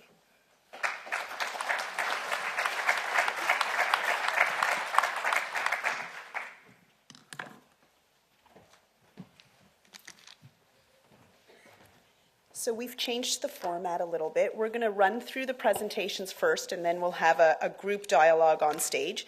So our next presenter is Lisa Thompson. She is a member of Provincial Parliament for the area of Huron-Bruce in Ontario, Canada. So she's an elected government representative.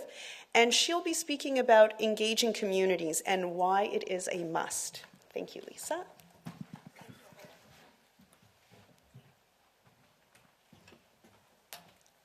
Good morning, everyone.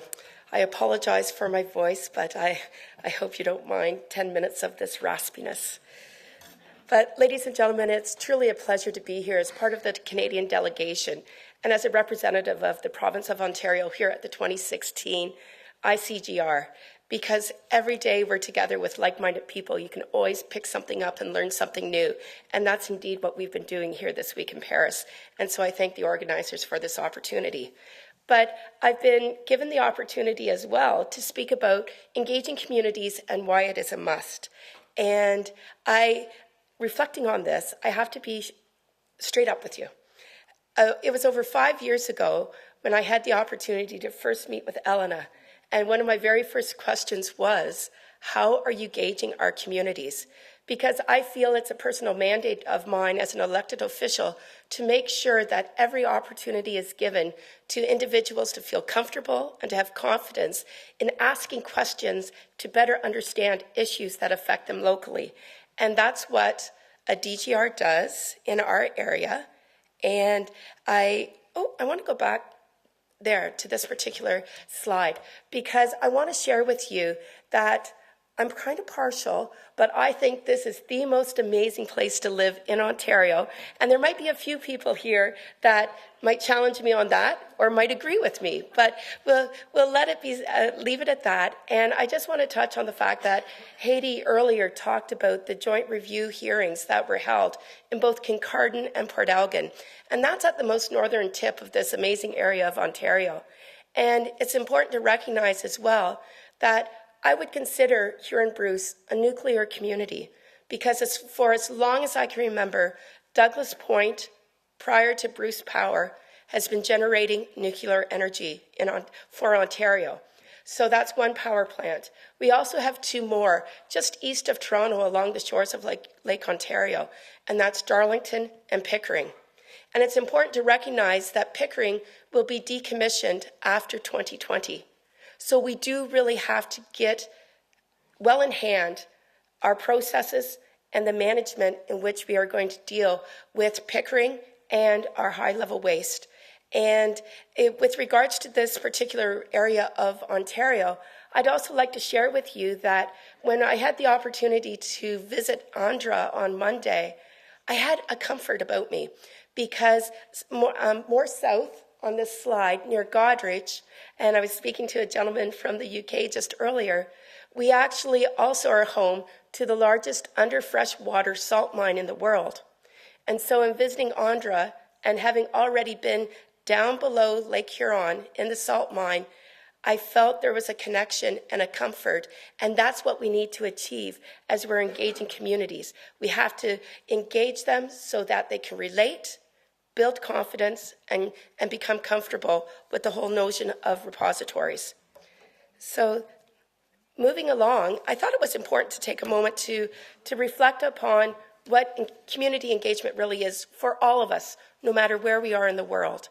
And it essentially is bringing organizations and individuals together in terms of relationships for the purpose of bringing a collective vision for the benefit of that community. And it's usually a grassroots movement, and it primarily deals with the practice of moving communities towards change or acceptance of something new. And that's what we're doing here this week and when we go home in terms of engaging our communities. And there's many different ways to go about doing that. And I applaud everyone that's been involved. In Ontario, we have 2 different projects. We have OPG, Ontario Power Generation, responsible for low and intermediate waste. And we have NWMO, responsible for high-level waste. And time again, at the Waste Management Center, we have tours hosted for community organizations, for school groups, and there's nothing better than being close to the amazing library of core samples. You know, it's one thing to hear about our geology.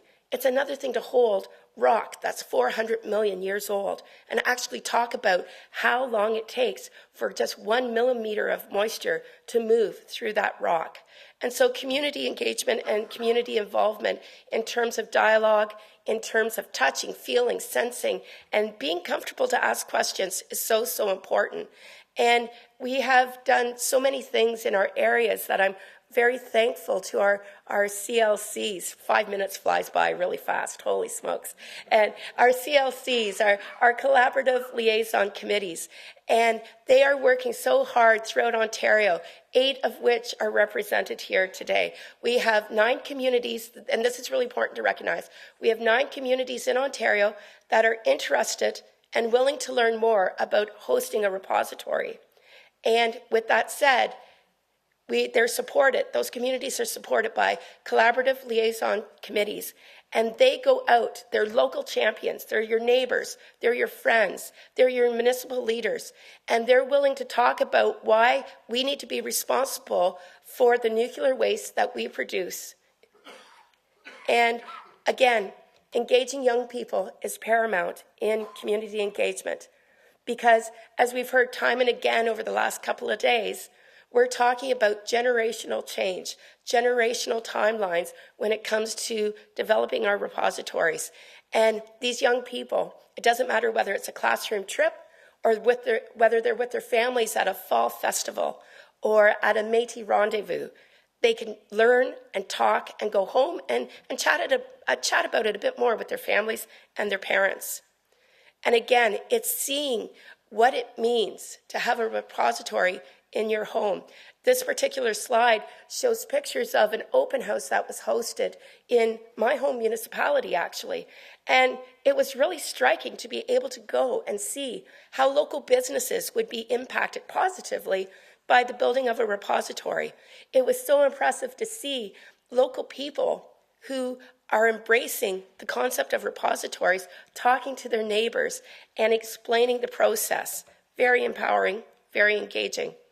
And something else that I'd like to share with you, in terms of succession, we need to engage our young people, but we need to have a record of everything that's happening, not only at the local community liaison level, but also with NWMO as well. And this is something I received in my mailbox just last week before we came. and its minutes of NWO and CLC meetings and newsletters. And again, in those newsletters, I'm seeing my neighbor, I'm seeing our local people learning more about what is involved in hosting a repository. And that's what engagement is all about. And why do we need it? We need to build a community around ourselves.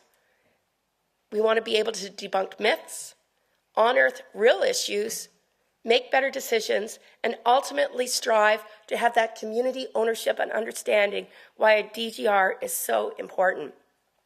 And when we talk about building community, I have to take a moment and reflect on the fact that not only are we talking about our local home communities, I'm talking about the 8 communities that are representing Ontario this week. We've built a community amongst ourselves. And then here at an international level, at ICGR, we're developing even a broader community, and that's so important because at the end of the day, it's about awareness, acceptance, partnership, and most importantly, success. And I wish each and every one of you the very best of success with your DGRs. Megwich, merci beaucoup. Thank you.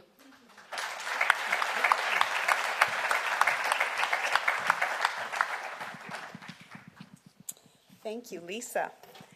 So our next speaker is Janne Moka. He is the president of Kosovo Oy from Finland, and he'll be speaking from the implementer perspective on the long commitment that's required from all stakeholders on this important project. Thank you, Janne.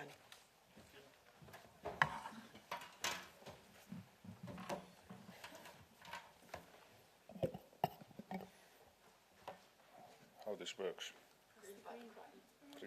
All right, it's a pleasure to be here and to explain how we see the things as an implementer view. All right, this is a little bit where we are coming from. So the mission of the implementer basically is that we can do a safe and cost-efficient final disposal of spent fuel for our owners. So in Finland, it is so that nuclear utilities, they are responsible of spent fuel. So Posiva is a company founded by Fortum and TVO who operates the nuclear power plant in Finland. So we are a joint company to handle their responsibility. A little bit about the vision, it's where we want to be after 5 years or 2020. So we have changed our vision a little bit that it's not so much any more R&D related or not so much site selection issues, that we want to create an industrial final disposal concept. So it means that we want to make this spent fuel final disposal as an industrial work. As the nuclear power plants, there is a professional mechanical guy coming to work to open some valve. He needs a couple of week training, so it should be the same in the final disposal. The operator of the nuclear power plant, he is trained for the 1 year, so then he can start to operate the turbine island. So we should have the similar processes in spent fuel final disposal also. Then in the left is our strategy elements, but there you can see that there is our safety vision, there is our project vision, there is our production vision, but then this I would say that the confidence in Posiva's operations, that's our stakeholder vision. So there is mentioned different stakeholders like our owners, the utilities, then there is a Finnish safety authority, STUK, there is a Ministry of Finance and Economics, there is the local Eurajoki municipality. I would say that these are the main players in our stakeholder management. And then the last one is more for our leadership and competence vision. What we have done, I think this is this slide shows in the lower part of the slide is the Finnish licensing process, and the upper part is what we have really done in our program. So the licensing process in Finland, it's started. It's same for all the nuclear units, whether it's a power plant or whether it's a final disposal facility, it's the same process. And basically it starts from the environmental impact analysis, then the next one is decision in principle, then the third one is the construction license, what we received one year ago. And then when the facility is ready before starting the operation, it's an operational license. And all of these steps has a lot of communication and interaction with the different stakeholders. But I would say that the main idea is that from the beginning, it's a lot of discussion with the local representatives. It has a lot of political discussion. There is some environmental impact analysis, but not so much safety related. So it's more keen on stakeholder management with the local municipalities and politicians in Finland and also local politicians. But then the operational license and the back end, there is not so much anymore political discussion. Then it's more safety related. Then it's the safety authority who considers is it safe, have we done it according to what we have promised in the construction license phase. But of course, it's still needed and normal discussions with the other stakeholders. But the idea is that it's more concentrated towards from politics to more towards the safety. Then the upper part is what we have done. So basically we have started in 80s the site selection process. We evaluated a couple of 100 places in Finland. Then we made more detailed studies in 5 places, and then we selected Olkiluoto in about year 2000. Then we have constructed this Onkalo, which is an underground research facility, which will be part of the final disposal facility. And now the next step, what we just started 1 week ago, is the start of this construction of disposal facility, which we were able to do after we got the construction license. So I think it's important that we have this clear licensing process, but I think it's also very important that things are done, that we get more information for our safety analysis, and also it creates two discussions with the local people in west side of Finland. Where we are at the moment, so we said that we started the final disposal facility construction works last week. Basically it means that we have to build up an encapsulation plant and we have to finish the final disposal facility underground. So it's a huge project. It's worth of hundreds of millions, and a lot of is done too. This last one was the industrial concept that it's a huge project. So when we think about what is the discussions with the stakeholders at the moment, for sure with the safety authority, it's a lot of discussion, because now it starts we say it's an approval process, that all the systems, all the safety related components must be approved and discussed with safety authority. So there is a lot of communication with safety authority. I think with the local people we meet the local Eurajoki municipality people and the municipalities outside. Next ones to Eurajoki, I would say 6 times per year. So there is a certain processes and common. It's for the decision makers. Of course, then we still do cooperation with the local schools. We have a visitor center where the schools can come, and we have about 20,000 to 30,000 visitors per year in our visitor center. But I think the most important now for the local municipalities and people is that we are creating jobs. So if it's a project of hundreds of millions, it means hundreds and thousands of man hours or working years. So it's a business potential for the local companies and also for the persons to get jobs. This is how it will look like after 100 years. So I think here the main message is that it's a very long commitment from everyone. We have worked with Eurajoki almost 40 years. We continue to operate next 100 years.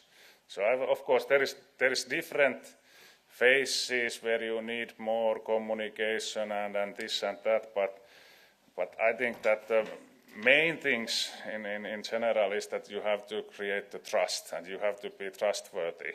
So if you have to be open, you have to give information, because I think that's the only way to keep this trust for 150 years. And also what I think is important that you can separate. We in Kosovo we operate in a quite nearby area of the TVO's nuclear power plants, so you can't separate totally the final disposal reputation and what is the nuclear operator reputation. I think it's one reputation for the whole nuclear industry. So it is needed a lot of cooperation between the producers and the implementers also. But that's it. Thank you.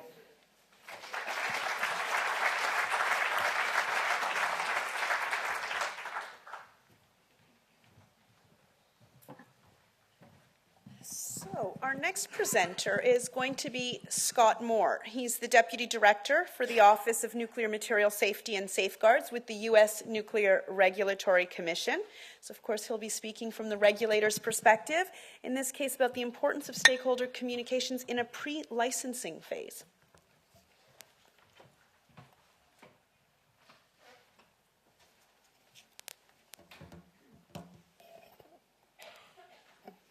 Thanks, Elena. Good morning. Consistent with long-established procedures, the U.S. Nuclear Regulatory Commission provides the public and stakeholders with access to our decision-making process. More specifically, NRC has a long history of engaging and communicating with the public and other diverse stakeholders on our regulatory role in deep geologic repositories for high-level waste within the United States. Throughout this history, we've had a number of communication opportunities, both successes and challenges. However, our goal has always been to clearly identify and clarify NRC's roles and responsibilities and maintain transparency.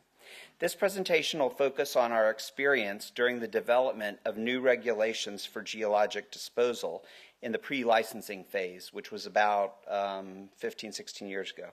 Finally, we're always learning and improving as it relates to stakeholder communications.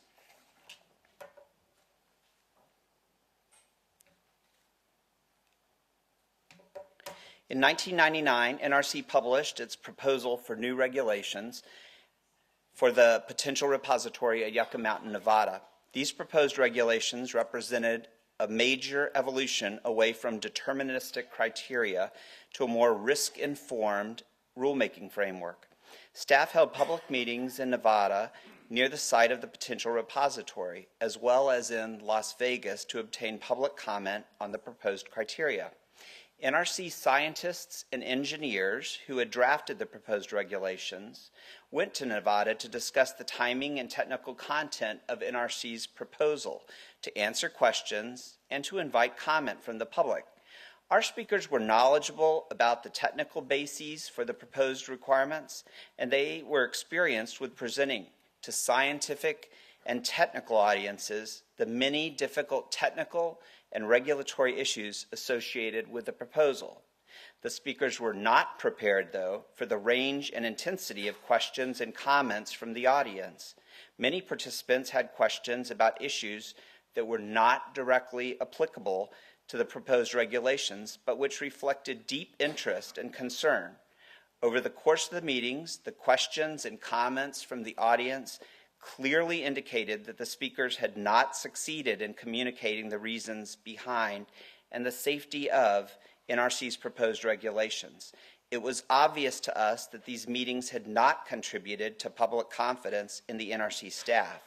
These observations were confirmed by written comments received by the stakeholders after the meetings. This experience showed that although scientists and engineers may be effective communicators amongst their peers, they are accustomed to interacting with other technically trained specialists who insist on precise and complex explanations of technical and regulatory issues. They are not, generally speaking, familiar with risk communication, nor are they trained public affairs specialists. As a result, such professionals often use technical jargon and acronyms in their presentations rather than more direct, plain language communications that the public speaks and has a right to expect. This experience and lessons learned proved to be a fundamental shift in the way NRC communicated with its stakeholders. Reflecting on this experience, the NRC staff sought specific ways that it might improve. The task was to design future interactions with the public that would better communicate NRC's primary mission of protecting public health and safety and the environment. Future interactions would also need to better reflect NRC's duty and commitment to be open and receptive to public input and to act in a way such as to enhance public confidence with the agency. To coordinate and carry out this more ambitious approach to public interaction, we established a public outreach team of technical and support professionals from a variety of disciplines and offices within NRC. The outreach team developed communications tools that aided the technical staff in conveying key policy and technical messages. These included printed and traditional media format tailored to the audience. Recall that this was in the early 2000s, and it was before Facebook and Twitter.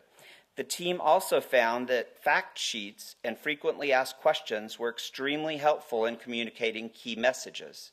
In particular, frequently asked questions were effective in providing personalized answers to certain specific questions raised during public meetings, but not adequately answered at those meetings.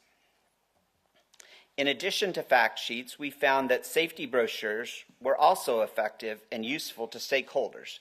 Safety brochures used both the fact sheet and frequently asked question format to combine the message into one document.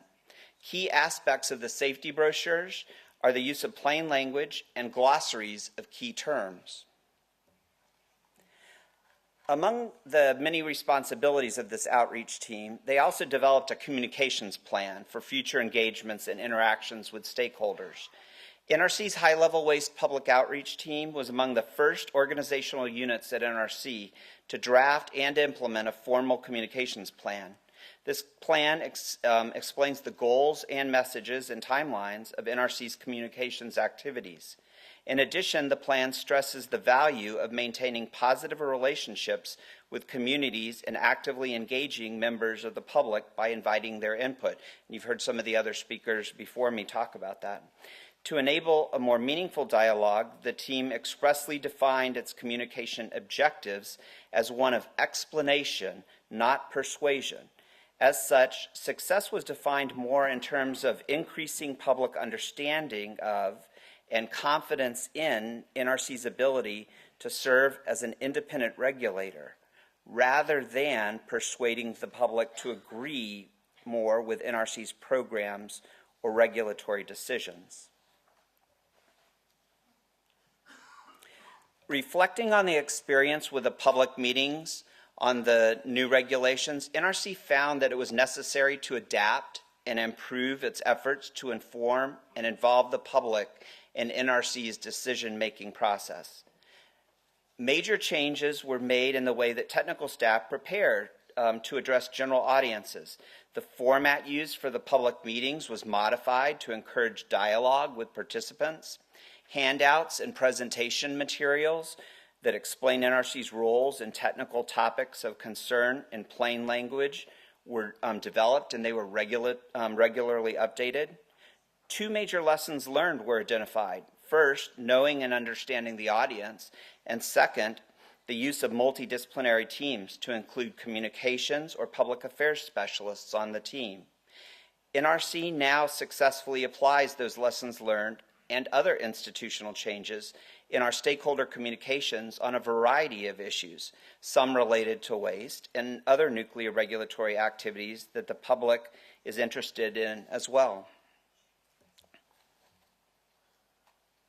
These are some examples of how NRC interacts with the public now in a variety of different ways. The NRC considers public involvement in and information about our activities to be a cornerstone of strong, fair regulation of the nuclear industry. We recognize the public's interest in the proper regulation of nuclear activities and provide opportunities for citizens to be heard. This slide depicts the various types of opportunities that we engage the public and other stakeholders. It also notes the evolution of printed and traditional media used during the issuance of Part 63 regs to the current use of social media and the web. NRC, like other regulators around the room, have found that social media, such as Facebook, Twitter, and blogs, augment traditional media that are extremely useful. I want to thank everybody. This concludes my remarks, and I'd be glad after hearing from the mayor to answer any questions. Thanks.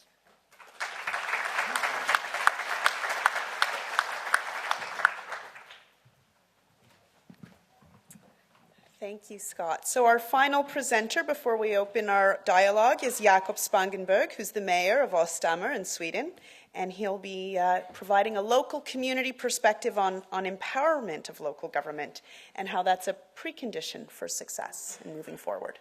Thank you. Thank you. So, yes. I'm going to try to give you some brief highlights of a very long process that we have had for more than 20 years in our municipality. And let me also, by the way, also honor the fact that we have several mayors and local councillors here in this room today, which I find to be very promising.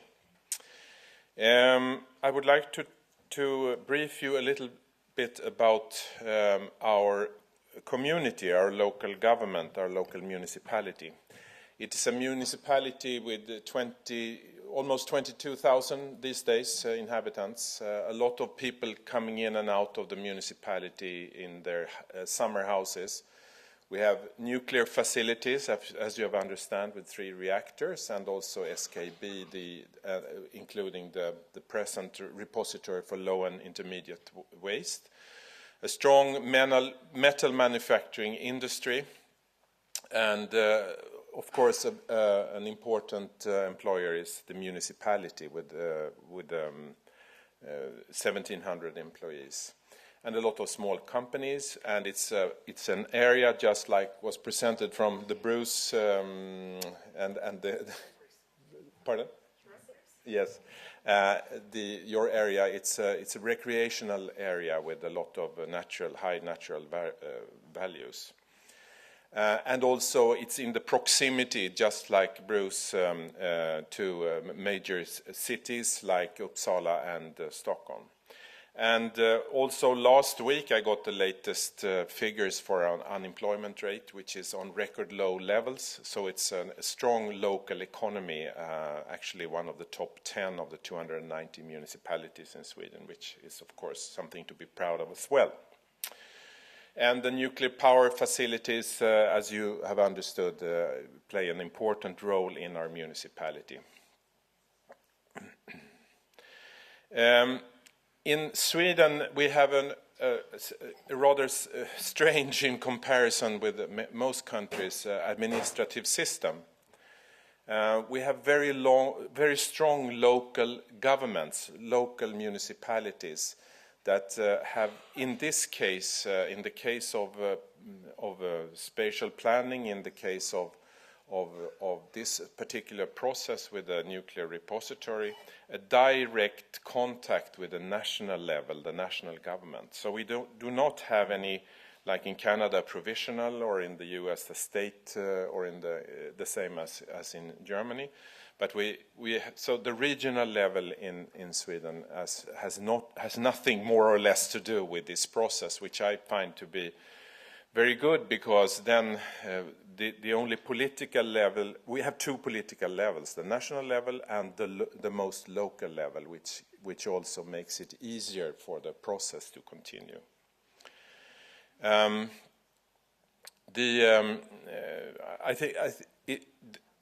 This is something which is very important, because when I listen to my colleagues here in this room and during this presentation, I think we often tend to have a problem in many countries to define what is the local community, what is the entity that we are going to discuss with, what is the type of governmental structure that is possible to have a dialogue with.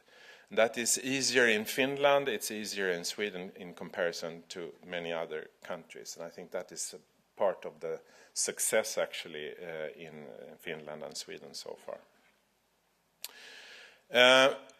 One of the key features here in this, what I call a trustworthy process, is the fact that SKB has been around in our municipality for many years. The SFR was commissioned as early as 1986. The industry, the nuclear power plant, was 10 years older than that.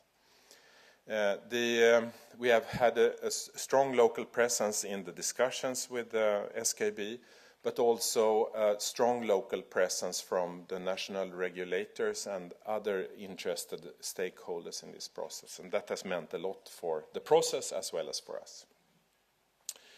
This is an illustration that some of you might have seen before. It's a small box. It's a box that contains this process, as I see it. It has 5 corners, or there are 5 corners of this box that illustrates what is important for us. Of course, the issue of voluntarism, it's very important to see, and I think my fellow local government representatives here agree that there is only one way forward in this process, and that is voluntarism. There is no directive that can actually create a good process.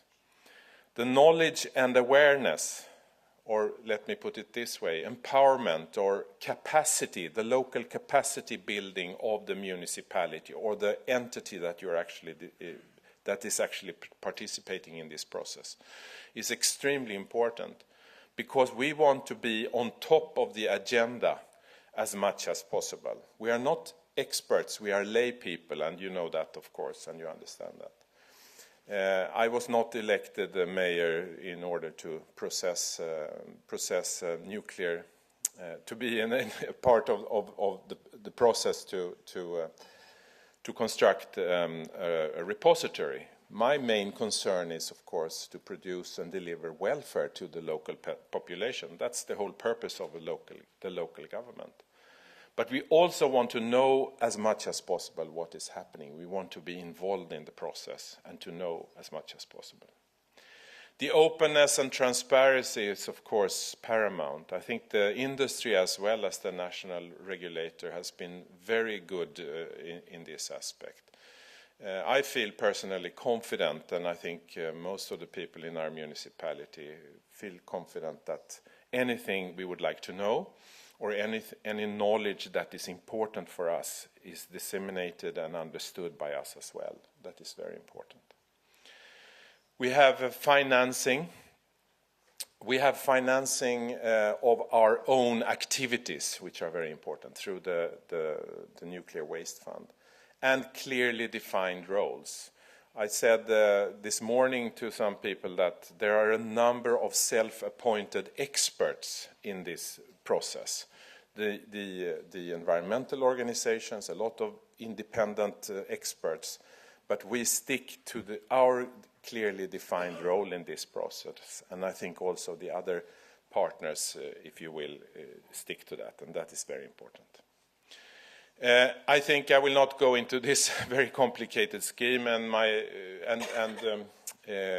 Christopher Eckerberg yesterday told you a bit more about this, and I can leave it to you and to go through it more. For us, the long-term safety is, of course, the most important issue. Environmental impact, health effects, socio-economic aspects are, of course, also important. But and we feel that we have strong support from the national regulator, the SSM, in this, because they are our only experts, and we have a strong relation and partnership with them. Because there are a number of so-called experts and organizations that would like us to step forward and take a sort of expert role to say yes or no to copper corrosion or whatever it is. But it's so important for us to be knowledgeable about our own role. We want to participate and continue. We have had a discussion with the industry to create a common dialogue forum, which of course will include other stakeholders in the future to be able to, once the Commission, the application is granted and they will start the construction of the repository, I think it's time. There will be a lot of other important factors that will be taken into account in the future. We'll work a lot with dissemination of information to the public, including, of course, young people. And I know there is a lot of interest in our added values program. I don't have the time to go through it in detail, but this is a bit of the background, and I can ask you to read it later on. And then what the added value program actually consists of, and that's an agreement between the two municipalities, Oskarshamn and Östhammar, with the industry in order to provide us with a more enabling environment. So, thank you, ladies and gentlemen.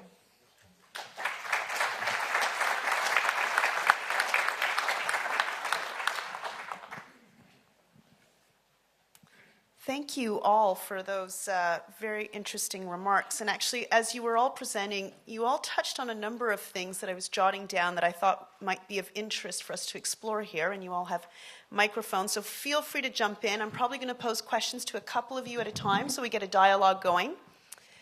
But, you know, some of the things we heard about earlier in the conference is about the importance of planning for current and future inventory and having clear waste acceptance criteria so you can easily hand off management of waste from one organization to another. We also heard a number of presentations speak to the importance of managing costs. And Ladislav, just at the end of your presentation, you started to talk a little bit about the parameters you see for yourself as a producer in the waste management. So if I were to ask you as a producer, and perhaps Jana, you as an implementer, a little bit about how in each of your countries, how are the waste producers and implementers working together to actually establish commonly understood criteria for cost-effective and safe management of the nuclear waste? Ladislav, do you want to start? For Geological Repository, because this project is in a very early stage, for us it's important that we really communicate regularly with the waste management organization, and we have to give them parameters of our spent fuel, existing and future, because there is a process of improving designs. We are increasing our burn-up amount of uranium in the fuel assembly. So it's very important that we communicate about this, because this is this burn-up is the most important parameter, and quantity of spent fuel is a basic parameter for source element for the Geological Repository, and it influences economics, size of the repository, and so on. And I would like also to stress that in the phase of operation, we are under survey of operator and regulator, and the regulator is imposing on us many requirements concerning how we operate, how we store, and this will also influence future program of the Geological Repository. And we have to operate responsibly and, for example, to keep number of leaking fuel assemblies as low as possible, again, to improve future costs of fuel of the Geological Repository. Thank you. Thank you for that. Janne, do you have some thoughts? I think that in Finland the rules are quite clear, so that utility has the responsibility of the spent fuel, their costs, and then we, as an implementer, we are responsible that it is done in a safe way and cost-efficient way. But as said earlier, the utilities owns Posiva, so we have a lot of communication. So there is important decisions are made in our board of directors, where is presented the utilities, and then we have this kind of helping meeting forums or committees like where is our owners presented, and then some external specialists, but we have committees like we have a technical committee for technical issues, then we have a project committee for this our final disposal project, how they follow, then we have a safety committee, and then we have this kind of economical committee for budgeting and estimating the costs. So it's a lot of discussions with the producers. That's excellent. Thank you for that. So obviously, safety is clearly a priority for everyone here and everyone involved in this work. But, you know, what we've been hearing about a little bit is how safety is defined may actually be different from a community perspective than perhaps how the regulator may define safety. And sometimes that's perhaps based on some misunderstandings of what constitutes safety or what constitutes risky, or it may be a misunderstanding of what the community's priorities and interests are. So how can we ensure we're actually talking about the same thing when we're trying to address community concerns? How do we actually bridge that gap of understanding regarding what is safe? Perhaps I can start with you, Jakob, and then maybe ask Scott as the regulator to speak a little bit about that gap and how we can bridge it. This is it's not an easy thing, because many people perceive safety, of course, very differently for good reasons. For one, it's something very much, you know, close to the heart, and the other one is much more in the blue, so to speak. But that's how life is. But from a municipal point of view, I think the national regulator, actually represented here today, have the most important role here. And when people ask me or ask representatives of the municipality, we always tend to, at least, hopefully, all of us refer to the experts and the way they are going through the whole system from a long-term safety perspective. Because it's impossible for us to understand or grasp, except for fractions of that knowledge, so to speak. So again, coming back to the roles, it's so easy to mix them up. Internally to the agency, I think regulators look at safety in terms of risk-informed. Or they like to use risk information to look at safety. But in terms of interacting with communities or interacting outside of the regulatory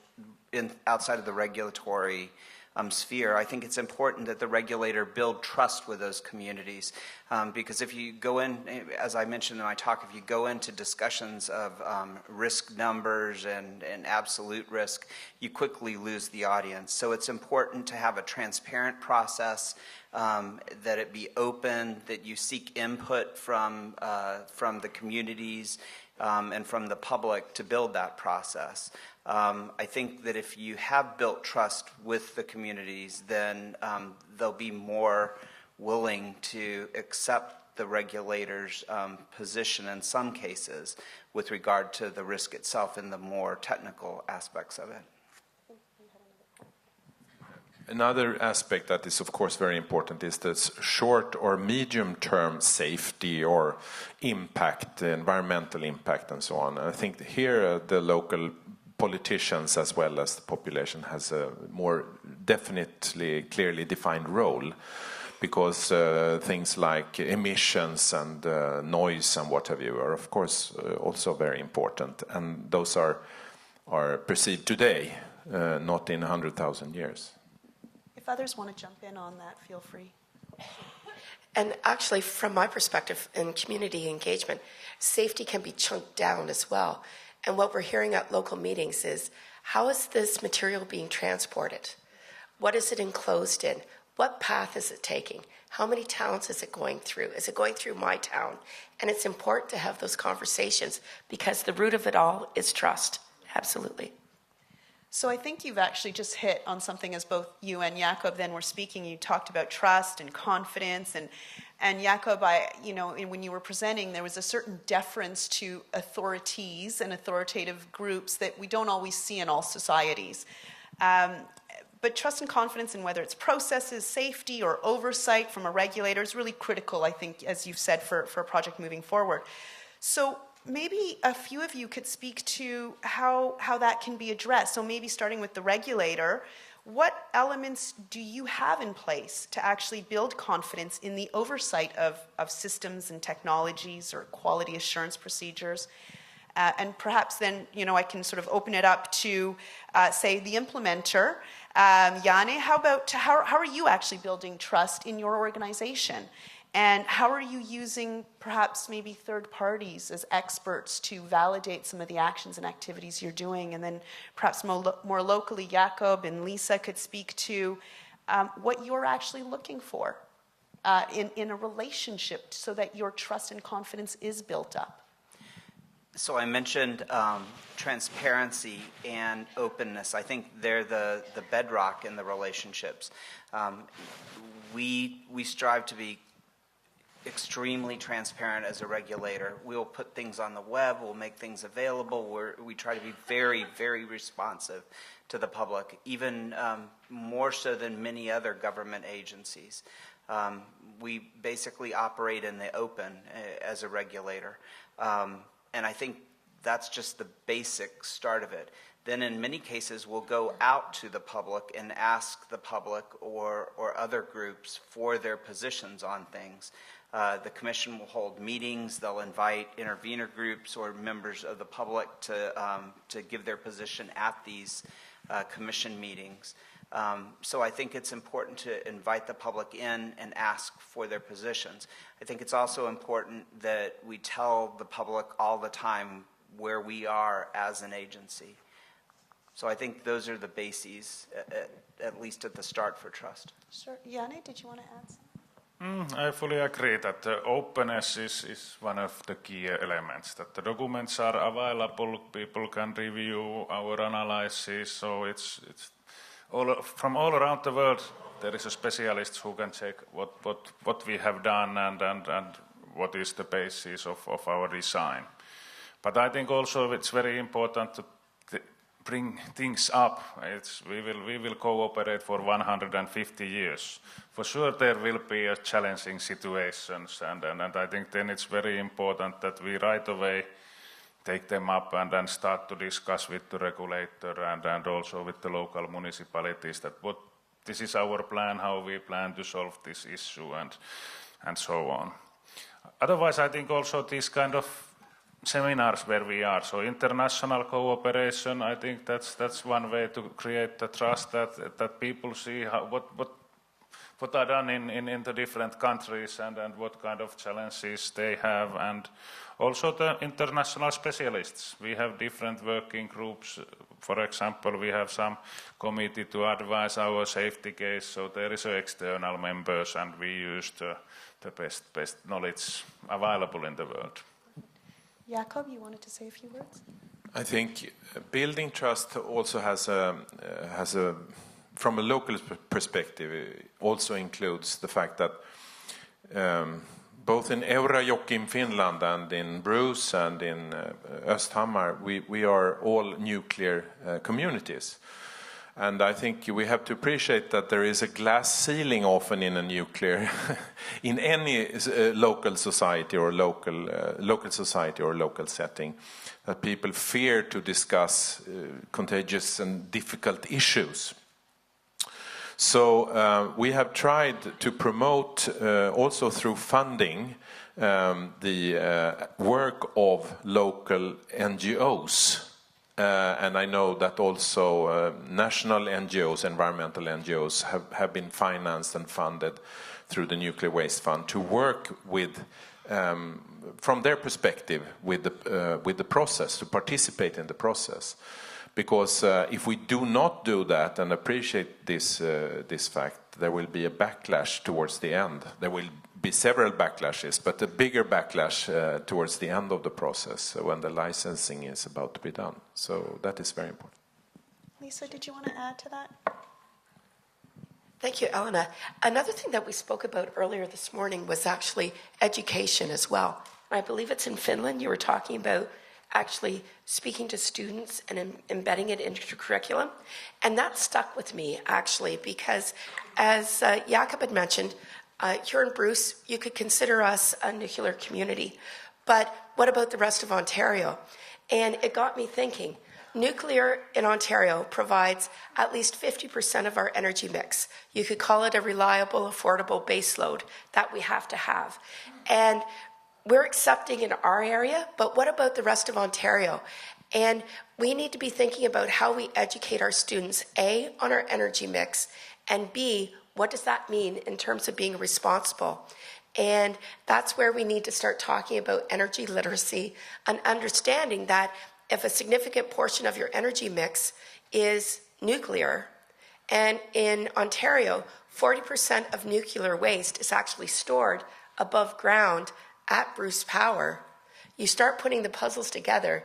And as a community in Ontario, we should come to the same spot realizing we have to be more responsible with that waste. And it really does come from education. Ladislav, how about you? You have some work you're doing with young people. Well, we as an operator, we are not involved in the siting of the Geological Repository, but we are working on, let's say, some general level. We support education, general education. We support some competitions in physics, technology sciences, mathematics, and in summer we organize some summer university in our power plant. And we hope that in this way we will spread knowledge and support for this nuclear technology. And sometimes even we find very good employees in this summer camp. A little self-interest then, right? Okay. So maybe that's a good launch pad for asking you a little bit more about how we can actually ensure that learning is sufficiently inclusive in communities. What are some good engagement models, perhaps, that we can all learn from and build on? Did you want to speak, Jakob, a little bit about some of the activities in your area? And maybe Lisa, you might want to highlight a few things. It's not an easy thing after 22 years, I tell you. But a couple of years ago, we made, how should I put it, kind of. What we did, you say that in English, we pimped the big caravan to inform and went around in the municipality and also surrounding municipalities to inform. That must be British English, by the way. I don't know what that means. Maybe it's a dirty word. I don't know. Anyway, we made it into a sort of exhibition kind of caravan thing with a lot of local politicians that went round to the municipality for almost 5-6 months and held consultations, organized consultations, and we got more than 3,000, noted comments about various things, and we tried as much as possible to assess the outcome. But I think. From our perspective, and all of us, we want to get rid of this process because we have been doing it for so many years, and we're almost ending it hopefully towards the end of next year or something. But it's not an easy thing to keep it alive, so to speak. It was much more fresh in terms of interest, let's say 10 years ago or something. Certainly, I think it's so important to go out into the communities, and keeping it fresh is a challenge, absolutely. But there's a bit of a push and a pull. I've seen throughout Huron and Bruce, and I trust it's the same in Northern Ontario as well, there's open houses that are held where people can come in and ask questions. And in terms of pulling people, that works very effectively. But then there's other manners in which you can gently push your communication and your exhibits into the communities, be it a Métis rendezvous, be it, as I said, a festival, be it a community celebration. It's so good to see people who are champions of this whole initiative come out and speak to people one-on-one. And I think the key to all of it is having the local people speak to their municipal leaders, the people they recognize as community champions, that they respect and they trust, because that helps evolve that whole notion of trust further. Maybe okay, go ahead. Yeah. Just a final comment also. We have decided also to organize an advisory referendum in our municipality in advance to the formal vote in the municipal council. We are 49 councillors. We're going to take the vote sooner or later. But then there will be an advisory referendum.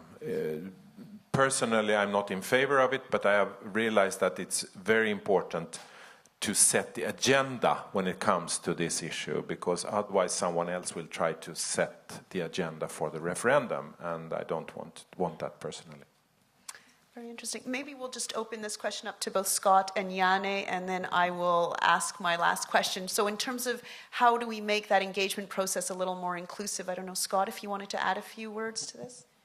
At least with regard to educational institutions, I know that as a regulator, we've done things like put together kits for employees to be able to go out to educational institutions within our community, to any educational institution, elementary schools, middle schools, and talk about radiation from a basic level. We've also sponsored science fairs, and employees have judged science fairs, which is a fairly neutral thing for an independent regulator to be able to do.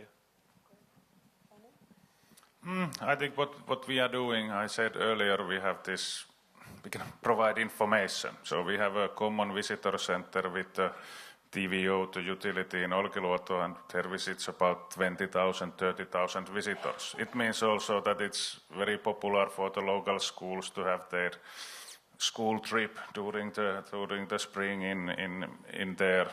Then we do this kind of training in the high school sites and additional physics. It's not, I think what Ladislav said, it should not be our agenda. It's more for training the basic skills that they can evaluate by themselves. But also I think what is important is really to create the working places also. That's when people come to work to Posiva, and then they have a view that what the CEO has explained somewhere, they can see it internally, that do we have procedures, do they put the safety first, and these kind of things. So when they have worked in our organization, then they will go for the marketplace of Eurajoki. For sure they will explain to people that how the things look like when we are working. So I'll ask one last question, and then we'll open it up to the floor for questions. Actually, Jakob, you touched on an interesting point about the long time frames and how difficult it is to sustain interest. So if we think about those time frames, we think about people coming and going from organizations, we have leaders who change in communities. How do we actually ensure that decision-making processes are, let's say for an implementer, are actually traceable, so that communities over time see how their considerations have been addressed, and they actually see themselves reflected in how the project is implemented over multiple generations. Maybe, Jan, you can start in thinking about how, as an implementer, those decision-making processes are traceable, and then anyone else want to speak to the community perspective? I think the key is the official. There is different level of decision making, but of course for the implementer, it's very important that the licensing process, which is in the law and what covers the whole country, is very important. That we have this environmental impact analysis, which means that it's the first technical, what kind of influence it has for environment. It's a lot of discussions with the public.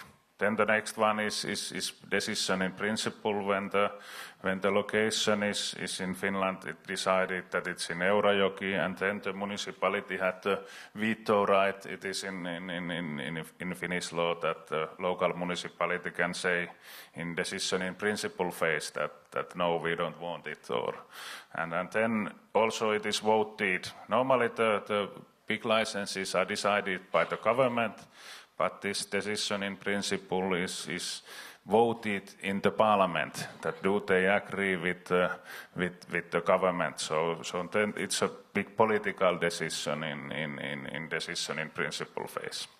And then the next one is the construction license. Basically there the safety authority reviews our documentation and for long-term safety and also for the construction time, and they say that all right, if you do as you have presented and you are able to do it like this, it's you can do it in a safe way.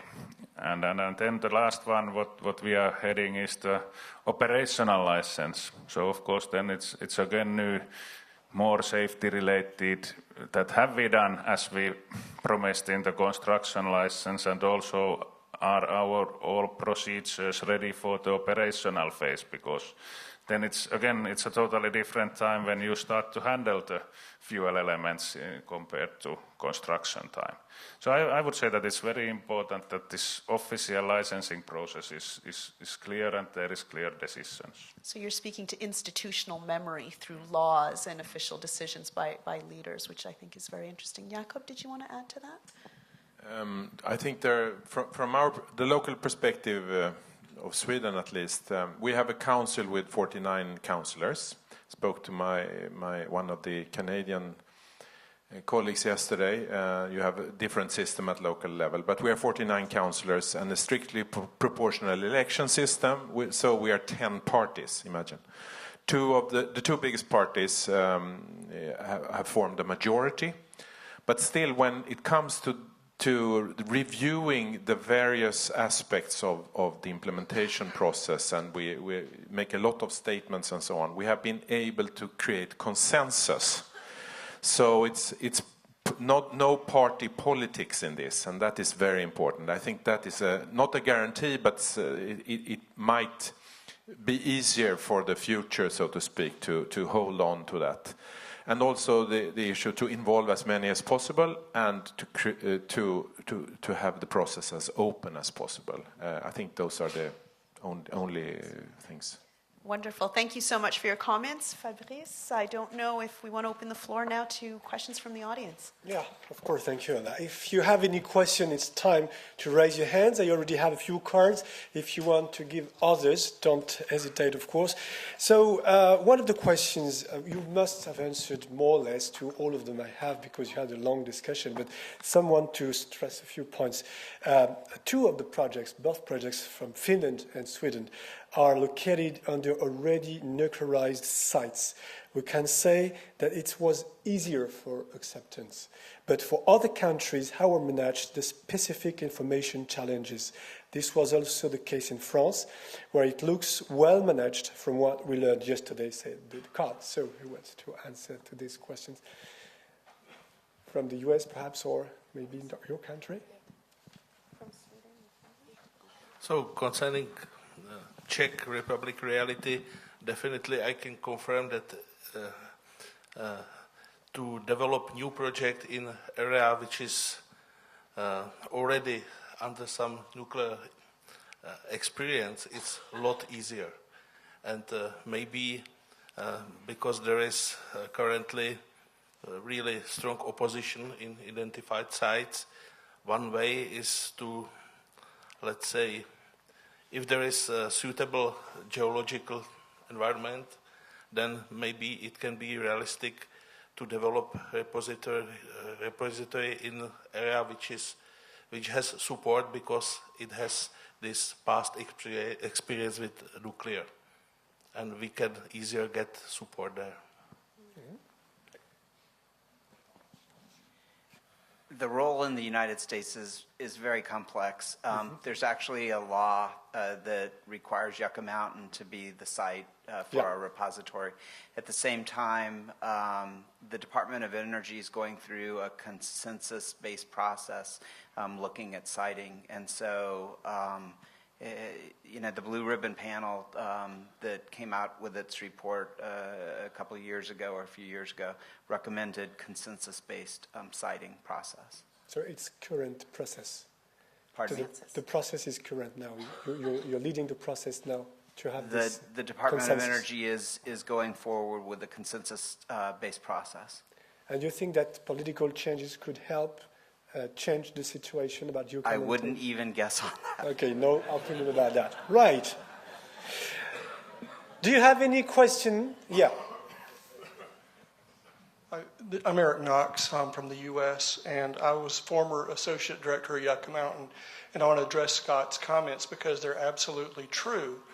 But everyone in the U.S. does not view the Blue Ribbon Commission as anything more than a smokescreen that was used politically to shut down Yucca Mountain. Mm-hmm. I'm not saying I believe that or don't believe that. I'm just pointing out that there are many who do. So there's two sides of that story. And while DOE is currently going through a consent-based siting process with the change in administration, and most notably, the retirement of Senator Harry Reid, who is the one political force who dictated everything the last 8 years on Yucca Mountain. He's retiring. So I don't know where this will go. The Trump administration may decide to continue with consent-based siting. They may decide not. They may decide to restart Yucca Mountain. They may decide not. Without consensus? Well, let me address that. We talk about consensus, and you look at Sweden, you look at Finland, where you don't really have states. It's more of a local decision. Nevada is a state that has 17 counties. At least 10 of those 17 counties, including Citus County of Nye, where Yucca Mountain is located, over the past 6 years, have either sued the federal government because they didn't like stopping Yucca Mountain.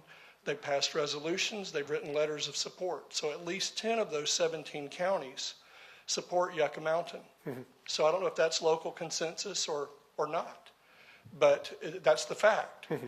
So the bottom line is, I think in the U.S., as far as things are concerned, stay tuned. One other point on consent in Nevada. The law required a siting process, which was based on technical merit over societal acceptance, which to me is probably more important to safety, my personal opinion. The other part that you have to recognize and understand is that as part of the siting process based on sound science, the governor of the state of Nevada was given the right to veto the site recommendation, and the governor did. But part of the process gave the Congress, which is national consensus, 535 legislators from the various states and 100 senators were given the ability to override that veto, and they did. And then the president had to sign that override as well. So we had a type of consent-based siting process that had a mechanism to where for the national interest and public good to override a veto by a governor. So I don't know if that's the right answer or not, but I just thought that was a little context that I would add to the discussion. Yeah, of course. Lisa, you wanted to add something? I was just going to add, it really comes down to education and literacy to foster that acceptance. Because, Haiti, you might recall, during the joint review panel reviewing the repository for low and intermediate waste. When it was held in Kincardine and Port Elgin, which is the north end of Huron-Bruce. And if we were to take a look at the list of individuals that had deputations saying why or why not they supported the repository, the majority of them would be from outside of Huron-Bruce. And so that begs the importance of literacy at a larger level. Okay. You wanted to ask a question, I think? No? Okay.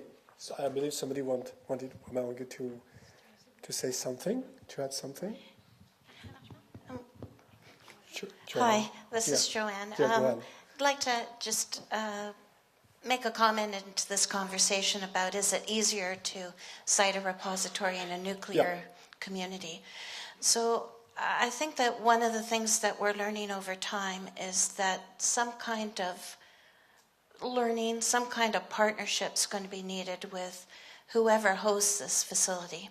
So there might be an easier starting point with some folks than with others, but it's not a slam dunk that the information that people have in nuclear communities is sufficient for them to feel comfortable with a repository in their midst. And as we come to think about the broader learning that's really going to be needed to support these facilities, other kinds of communities can bring different kinds of experience to this particular question. Beyond understanding what radiation is or having experience with a nuclear facility, I think the longer that these processes go, the larger the dialogue we need to have in order to support them, the more we're going to come to understand what others have to offer into these conversations, and we might be surprised by the matching or the fit of this kind of project with different kinds of communities. Okay, thanks for the precision. You had a question over there? Yeah. Good afternoon. My name is Elaine Johnson. I'm from Serpent River First Nation in Ontario, Canada. I'm the chief of my community, which is an Indigenous community in Ontario, Canada. I just wanted to acknowledge the ancestors and the spirits of this land, and also the ancestors of all the people in this room, because you all come from various countries. I just need to speak on behalf of our Mother, the Earth. I heard a lot about technology. I heard a lot about engagement, but I didn't hear anything in regards to spirituality. I come from an Indigenous community, and my elders and the young people are telling me that we need to not forget that. And I wrote down some notes as I heard some of the conversation was sustainable decision making, being responsible. Are we making the right decisions? What is knowledge and who holds that knowledge? Who are the experts? Well, in my community, we would say that some of the experts are our Indigenous knowledge keepers. And so I didn't hear anything in regards to spirituality. I accept the fact that we are a nuclear community worldwide. I accept the fact that we have taken rocks from the ground and we have produced nuclear. One of the things, though, is now we're trying to look at what do we do with that now that we've got waste. And I think that what my elders would say is, have we talked to the spirits of the rocks, of the earth, to say what should we do? Because my ancestors would say that's our responsibility, to talk to them to find out, and they will give us some answers too, as well as the evidence as far as experimentation to talk about that. And so I just put that out there because from an Indigenous worldview, we have very much a spiritual aspect of how we look at things. And I have not heard anything when we talk about holistic, have we looked at the spiritual aspect of what we're talking about. Because we're talking about our ancestors, and we're also talking about future generations. And are we making the right decisions and doing the right thing for our future generations? So I just posed that because I didn't hear anything in that regards. And I accept, the experts that are in this room and they're looking at technology and experimentation, engagement. That's the concerns that my community certainly has really expressed to me. And so I just pose that for thought and consideration. Okay, thank you for this question or comment, which is very special, very interesting. Has somebody talked to the spirit of rocks or of the earth? Or have you taken in account the spiritual impact or questionings and perhaps the links or bridge between spirits or ancestors and future generations? Has somebody want to answer that? You know, maybe I can jump in here from Canada. I know I'm the chair. And, Yeah. You know, a lot of the work that the NWMO does in Canada is trying to build relations with Indigenous communities to understand their perspectives. And one of the things the organization has understood is that the traditional knowledge of Indigenous people really needs to be integrated in the work that we do moving forward. But before we can even get to that point, there's often a trust relationship that needs to be established, and that takes a lot of time. And when that trust relationship has been developed in those circumstances, we have been invited to participate in spiritual ceremonies of those communities. And in one particular instance, communities did ask the rock what it thought about the work moving forward and whether to continue to work with the NWMO in Canada. And what was the answer? Well, it was very interesting, and I'm saying this third hand because I was not at the ceremony, so it's just because I'm on stage, but my understanding is that when asked, the spiritual guide did ask whether or not the NWMO was first treating the community with respect and treating them well. And when the guide did ask, the leader did ask whether the community should move forward and whether this might be a place for a repository, the answer back was that the rock will tell you. And in some ways, what I've understood from our own Indigenous relations group within the NWMO is that this is an interesting sort of intersection point where on the one hand, there's information coming through the spirits to inform this work, but in many ways it actually aligns with the technical work of our geoscience team. Because the geoscience team will also say the rock will tell them if it is a suitable place. They might look at it through different criteria and through a different lens, and the Indigenous people look at it spiritually from the essence of the rock. But in many ways, the answer is the same. How we get there is going to be part of that process. Okay, thank you very much, Anna, for this answer and this spiritual view just before lunch. I'm sorry, we've got to finish now this session because it's already time off. And thank you very much for all of you for participating to this last session. Elena, of course, Montagaris, Ladislav Alicek, Lisa Thompson, John Moka, Scott Moore, and Jacob Springbear. Thank you very much. So now it's lunch break, and we have to meet at 2 o'clock for session 4. Thank you very much. See you later.